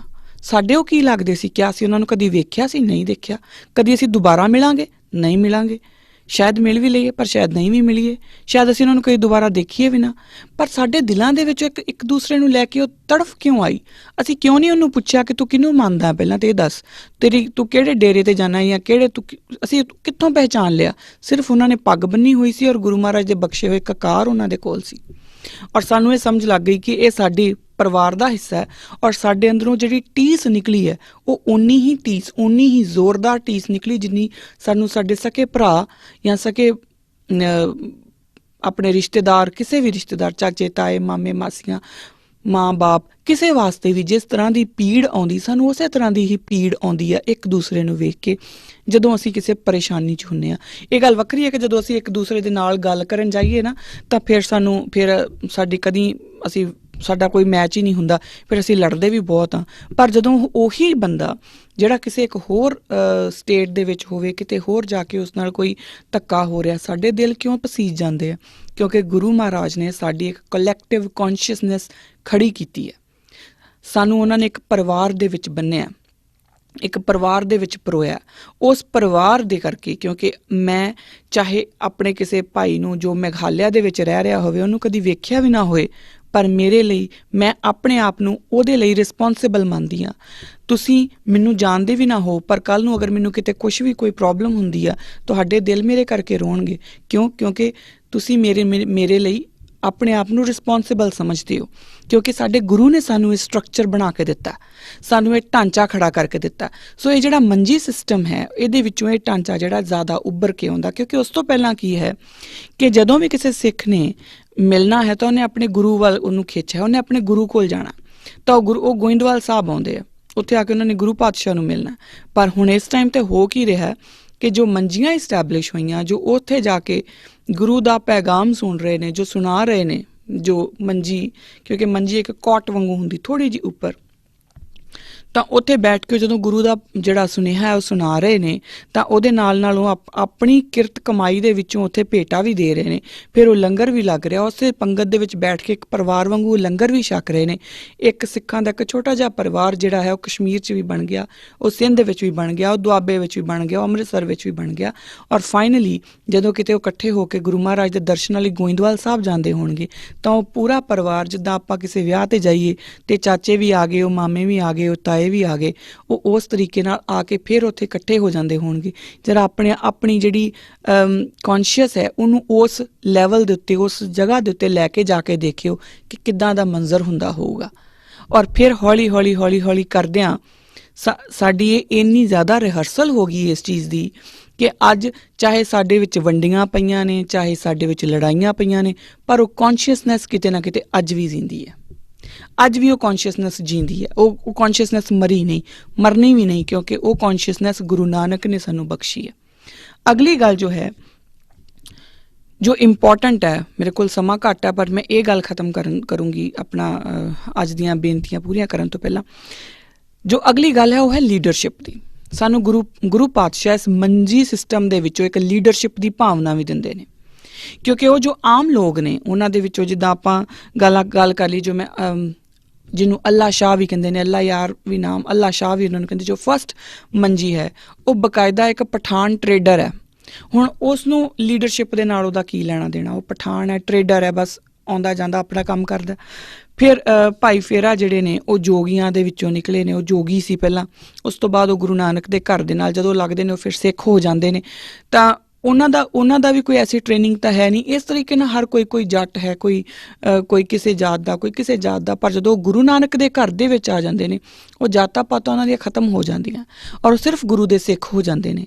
ਪਰ ਇਸ ਦੇ ਨਾਲ ਜਿਹੜੀ ਇੱਕ ਗੱਲ ਇਹ ਹੈ ਕਿ ਉਹ ਰॉ ਮਟੀਰੀਅਲ ਸੀ, ਉਹਨਾਂ ਕੋਲ ਕੋਈ ਐਸਾ ਸਿਸਟਮ ਨਹੀਂ ਸੀਗਾ ਜਿਹਦੇ ਵਿੱਚ ਉਹਨਾਂ ਦੀ ਲੀਡਰਸ਼ਿਪ ਦੀ ਭਾਵਨਾ ਖੜੀ ਕੀਤੀ ਜਾ ਸਕਦੀ। ਮੰਜੀ ਸਿਸਟਮ ਨੇ ਉਹਨਾਂ ਦੀ ਲੀਡਰਸ਼ਿਪ ਦੀ ਭਾਵਨਾ ਖੜੀ ਕੀਤੀ, ਕਿਉਂਕਿ ਅੱਜ ਵੀ ਜਦੋਂ ਆਪਾਂ ਦੇਖਦੇ ਹਾਂ, ਇਹੀ ਕਾਰਨ ਹੈ ਸਾਡੇ ਜਿਹੜੇ ਅਸੀਂ ਸਾਰੇ ਹੀ VIP ਬਣ ਜਾਂਦੇ ਹਾਂ ਨਾ। ਮੈਨੂੰ ਲੱਗਦਾ ਮੇਰੇ ਤੋਂ ਵੱਡਾ ਗਿਆਨੀ ਕੋਈ ਨਹੀਂ, ਕਿਸੇ ਨੂੰ ਲੱਗਦਾ ਕਿ ਇਸ ਤੋਂ ਵੱਡਾ, ਕਿਉਂਕਿ ਅਸੀਂ ਸਾਰਿਆਂ ਨੂੰ ਲੱਗਦਾ ਕਿ ਸਾਨੂੰ ਸਾਰਿਆਂ ਨੂੰ ਹੀ ਗੁਰੂ ਨੇ ਤਿਆਰ ਕੀਤਾ ਔਰ ਅਸੀਂ ਆਪਣਾ ਅੰਕਲਨ ਨਹੀਂ ਕਰਦੇ। ਇਹ ਗੱਲ ਉਹ ਸਾਡੀ ਪ੍ਰੋਬਲਮ ਆ। ਗੁਰੂ ਨੇ ਜੋ ਲੀਡਰਸ਼ਿਪ ਦੀ ਭਾਵਨਾ ਸਾਡੇ ਵਿੱਚ ਪਾਈ ਹੈ, ਉਹ ਇਸੇ ਮੰਜੀ ਸਿਸਟਮ ਦੇ ਵਿੱਚੋਂ ਅਗਰ ਆਪਾਂ ਦੇਖੀਏ ਤਾਂ ਨਿਕਲ ਕੇ ਆਉਂਦੀ ਹੈ, ਕਿਉਂਕਿ ਉਸ ਤੋਂ ਪਹਿਲਾਂ ਤੱਕ ਸਾਰਾ ਕੰਮ ਜੋ ਹੈ ਗੁਰੂ ਮਹਾਰਾਜ ਦੀ ਦੇਖ ਰੇਖ ਵਿੱਚ ਹੋ ਰਿਹਾ, ਹੁਣ ਵੀ ਗੁਰੂ ਮਹਾਰਾਜ ਦੀ ਦੇਖ ਰੇਖ ਦੇ ਵਿੱਚ ਹੀ ਰਿਹਾ। ਪਰ ਜਿਹੜੇ ਮੰਜੀਆਂ ਜਿੱਥੇ ਇਸਟੈਬਲਿਸ਼ ਹੋ ਗਈਆਂ, ਉੱਥੇ ਉਹਨਾਂ ਦੀ ਐਡਮਿਨਿਸਟ੍ਰੇਸ਼ਨ ਆਪ ਚੱਲ ਰਹੀ ਹੈ। ਹੁਕਮ ਗੁਰੂ ਦਾ ਚੱਲ ਰਿਹਾ, ਪਰ ਉਹ ਕਰ ਆਪ ਰਹੇ ਨੇ। ਸੰਗਤ ਨੂੰ ਉਹ ਆਪ ਸੰਬੋਧਨ ਹੋ ਰਹੇ ਨੇ, ਲੰਗਰ ਦੀ ਤਿਆਰੀ ਉਹ ਆਪ ਕਰ ਰਹੇ ਨੇ, ਲੰਗਰ ਵਰਤਾਇਆ ਉਹਨਾਂ ਦੇ ਉਹ ਆਪ ਕਰ ਰਹੇ ਨੇ, ਆਪ ਸਾਰਾ ਕੁਝ ਕਰ ਰਹੇ ਨੇ, ਦੇਖ ਰੇਖ ਆਪ ਕਰ ਰਹੇ ਨੇ। ਸੋ ਉਹ ਬੇਸਿਕਲੀ ਲੀਡਰਸ਼ਿਪ ਦੀ ਭਾਵਨਾ ਜਿਹੜੀ ਹੈ ਉਹ ਤਿਆਰ ਹੋ ਗਈ। ਇਹਦੇ ਨਾਲ ਜਦੋਂ ਲੀਡਰਸ਼ਿਪ ਬਣ ਜੂਗੀ ਨਾ, ਤਾਂ ਖੁਦ ਮੁਖਤਿਆਰੀ ਦੀ ਗੱਲ ਵੀ ਆ ਜਾਊਗੀ, ਕਿਉਂਕਿ ਉਦੋਂ ਉਹ ਲੋਕ ਸਾਰੇ ਖੁਦ ਮੁਖਤਿਆਰ ਹੋ ਗਏ ਕਿ ਅਸੀਂ ਆਪਣਾ ਫੈਸਲਾ ਲੈ ਸਕਦੇ ਹਾਂ। ਉਹ ਜਿਹੜੇ ਲੋਕ ਜਿਹੜੇ ਸਿਰਫ ਆਪਣੇ ਘਰਾਂ ਦੇ ਵਿੱਚ ਬੈਠੇ, ਸਿਰਫ ਆਪਣੀ ਜੀਵਨ, ਸਿਰਫ ਜੋ ਵੀ ਉਹਨਾਂ ਦੇ ਇੱਕ ਕਰਮ ਸੀ ਜਾਂ ਉਹਨਾਂ ਦੀ ਇੱਕ ਜੋ ਕਿਰਤ ਕਮਾਈ ਸੀ ਉਹੀ ਕਰ ਸਕਦੇ ਸੀਗੇ, ਉਹਨਾਂ ਨੂੰ ਬਕਾਇਦਾ ਇੱਕ ਪੂਰੀ ਕਮਿਊਨਿਟੀ ਨੂੰ ਆਪਣੇ ਨਾਲ ਲੈ ਕੇ ਤੁਰਨ ਦੇ ਲਈ ਗੁਰੂ ਮਹਾਰਾਜ ਤਿਆਰ ਕਰ ਰਹੇ ਨੇ ਔਰ ਤਿਆਰ ਕਰ ਵੀ ਦਿੱਤਾ। ਇਹ ਸਾਰੀਆਂ ਹੀ ਤਿਆਰੀਆਂ ਨੂੰ ਜਦੋਂ ਆਪਾਂ 10ਵੇਂ ਪਾਤਸ਼ਾਹ ਤੱਕ ਪਹੁੰਚਾਂਗੇ, ਸਾਨੂੰ ਸਮਝ ਆਊਗੀ ਕਿ ਇਹ ਜਿਹੜੀਆਂ ਤਿਆਰੀਆਂ ਸਾਡੀਆਂ ਕੀਤੀਆਂ ਗਈਆਂ, ਗੁਰੂ ਪਾਤਸ਼ਾਹ ਨੇ ਤਿਆਰੀਆਂ ਸਾਡੀਆਂ ਕਰਵਾਈਆਂ, ਉਹ ਕਿਸ ਤਰੀਕੇ ਨਾਲ ਖਾਲਸੇ ਦਾ ਰੂਪ ਲੈ ਲੈਂਦੀਆਂ ਨੇ। ਸੋ ਅੱਜ ਦੀਆਂ ਮੇਰੀਆਂ ਇੰਨੀਆਂ ਕੀ ਬੇਨਤੀਆਂ ਪ੍ਰਵਾਨ ਕਰਨਾ, ਗੱਲਾਂ ਹੋਰ ਵੀ ਬਹੁਤ ਨੇ ਜੋ ਕਿ ਆਪਾਂ ਅੱਗੇ ਕੰਟੀਨਿਊ ਕਰਾਂਗੇ, ਕਿਉਂਕਿ ਜਦੋਂ ਆਪਾਂ ਪੀੜੇ ਸਿਸਟਮ ਦੀ ਗੱਲ ਕਰਨੀ ਹੈ ਤਾਂ ਉਹਦੇ ਵਿੱਚ ਸਾਨੂੰ ਇਹਨਾਂ ਬਾਰੇ ਹੋਰ ਇਲੈਬੋਰੇਟ ਕਰਨਾ ਪਊਗਾ। ਸੋ ਅੱਜ ਦੀਆਂ ਇੰਨੀਆਂ ਕੀ ਮੇਰੀਆਂ ਬੇਨਤੀਆਂ ਪ੍ਰਵਾਨ ਕਰਨਾ, ਕਿਉਂਕਿ ਸਮਾਂ ਇਜਾਜ਼ਤ ਨਹੀਂ ਦੇ ਰਿਹਾ। ਪਰ ਇਹ ਆਪਾਂ ਸਮਝੀਏ ਜ਼ਰੂਰ ਕਿ ਗੁਰੂ ਮਹਾਰਾਜ ਨੇ ਕੋਈ ਵੀ ਕੰਮ ਜੋ ਵੀ ਉਹਨਾਂ ਨੇ ਕੀਤਾ, ਜੋ ਵੀ ਉਹਨਾਂ ਨੇ ਗੁਰੂ ਪੀਰੀਅਡ ਦੇ ਵਿੱਚ ਜੋ ਕੁਝ ਵੀ ਹੋਇਆ ਹੈ, ਉਹ ਕੋਈ ਵੀ ਕੰਮ ਐਵੇਂ ਹੀ ਨਹੀਂ ਉਹਨਾਂ ਨੇ ਕਰ ਦਿੱਤਾ। ਹਰ ਇੱਕ ਕੰਮ ਦੇ ਪਿੱਛੇ ਕੋਈ ਨਾ ਕੋਈ ਮਕਸਦ ਹੈ। ਸਾਡੀ ਤਿਆਰੀ ਹੋਣੀ ਸੀ, ਸਾਨੂੰ ਤਿਆਰ ਕਰਨਾ ਸੀ। ਸੋ ਗੁਰੂ ਪਾਤਸ਼ਾਹ ਦੀਆਂ ਜਿਹੜੀਆਂ ਰਹਿਮਤਾਂ ਨੇ, ਉਹਨਾਂ ਨੂੰ ਝੋਲੀ ਅੱਡ ਕੇ ਅਸੀਂ ਆਪਣੀ ਝੋਲੀ ਦੇ ਵਿੱਚ ਉਹਨਾਂ ਕੋਲੇ ਅਰਦਾਸ ਕਰੀਏ ਕਿ ਗੁਰੂ ਮਹਾਰਾਜ ਸਾਡੀ ਝੋਲੀ ਵਿੱਚ ਜੋ ਰਹਿਮਤਾਂ ਪਾ ਗਏ ਨੇ, ਸਾਨੂੰ ਉਹ ਸਮਝਣ ਦਾ ਵੀ ਬਲ ਬਖਸ਼ਣ। ਸੋ ਅੱਜ ਦੀਆਂ ਮੇਰੀਆਂ ਇੰਨੀਆਂ ਕੀ ਬੇਨਤੀਆਂ ਪ੍ਰਵਾਨ ਕਰਨਾ। ਅਗਲੇ ਐਪੀਸੋਡ ਦੇ ਵਿੱਚ ਫਿਰ ਤੋਂ ਮਿਲਦੇ ਹਾਂ।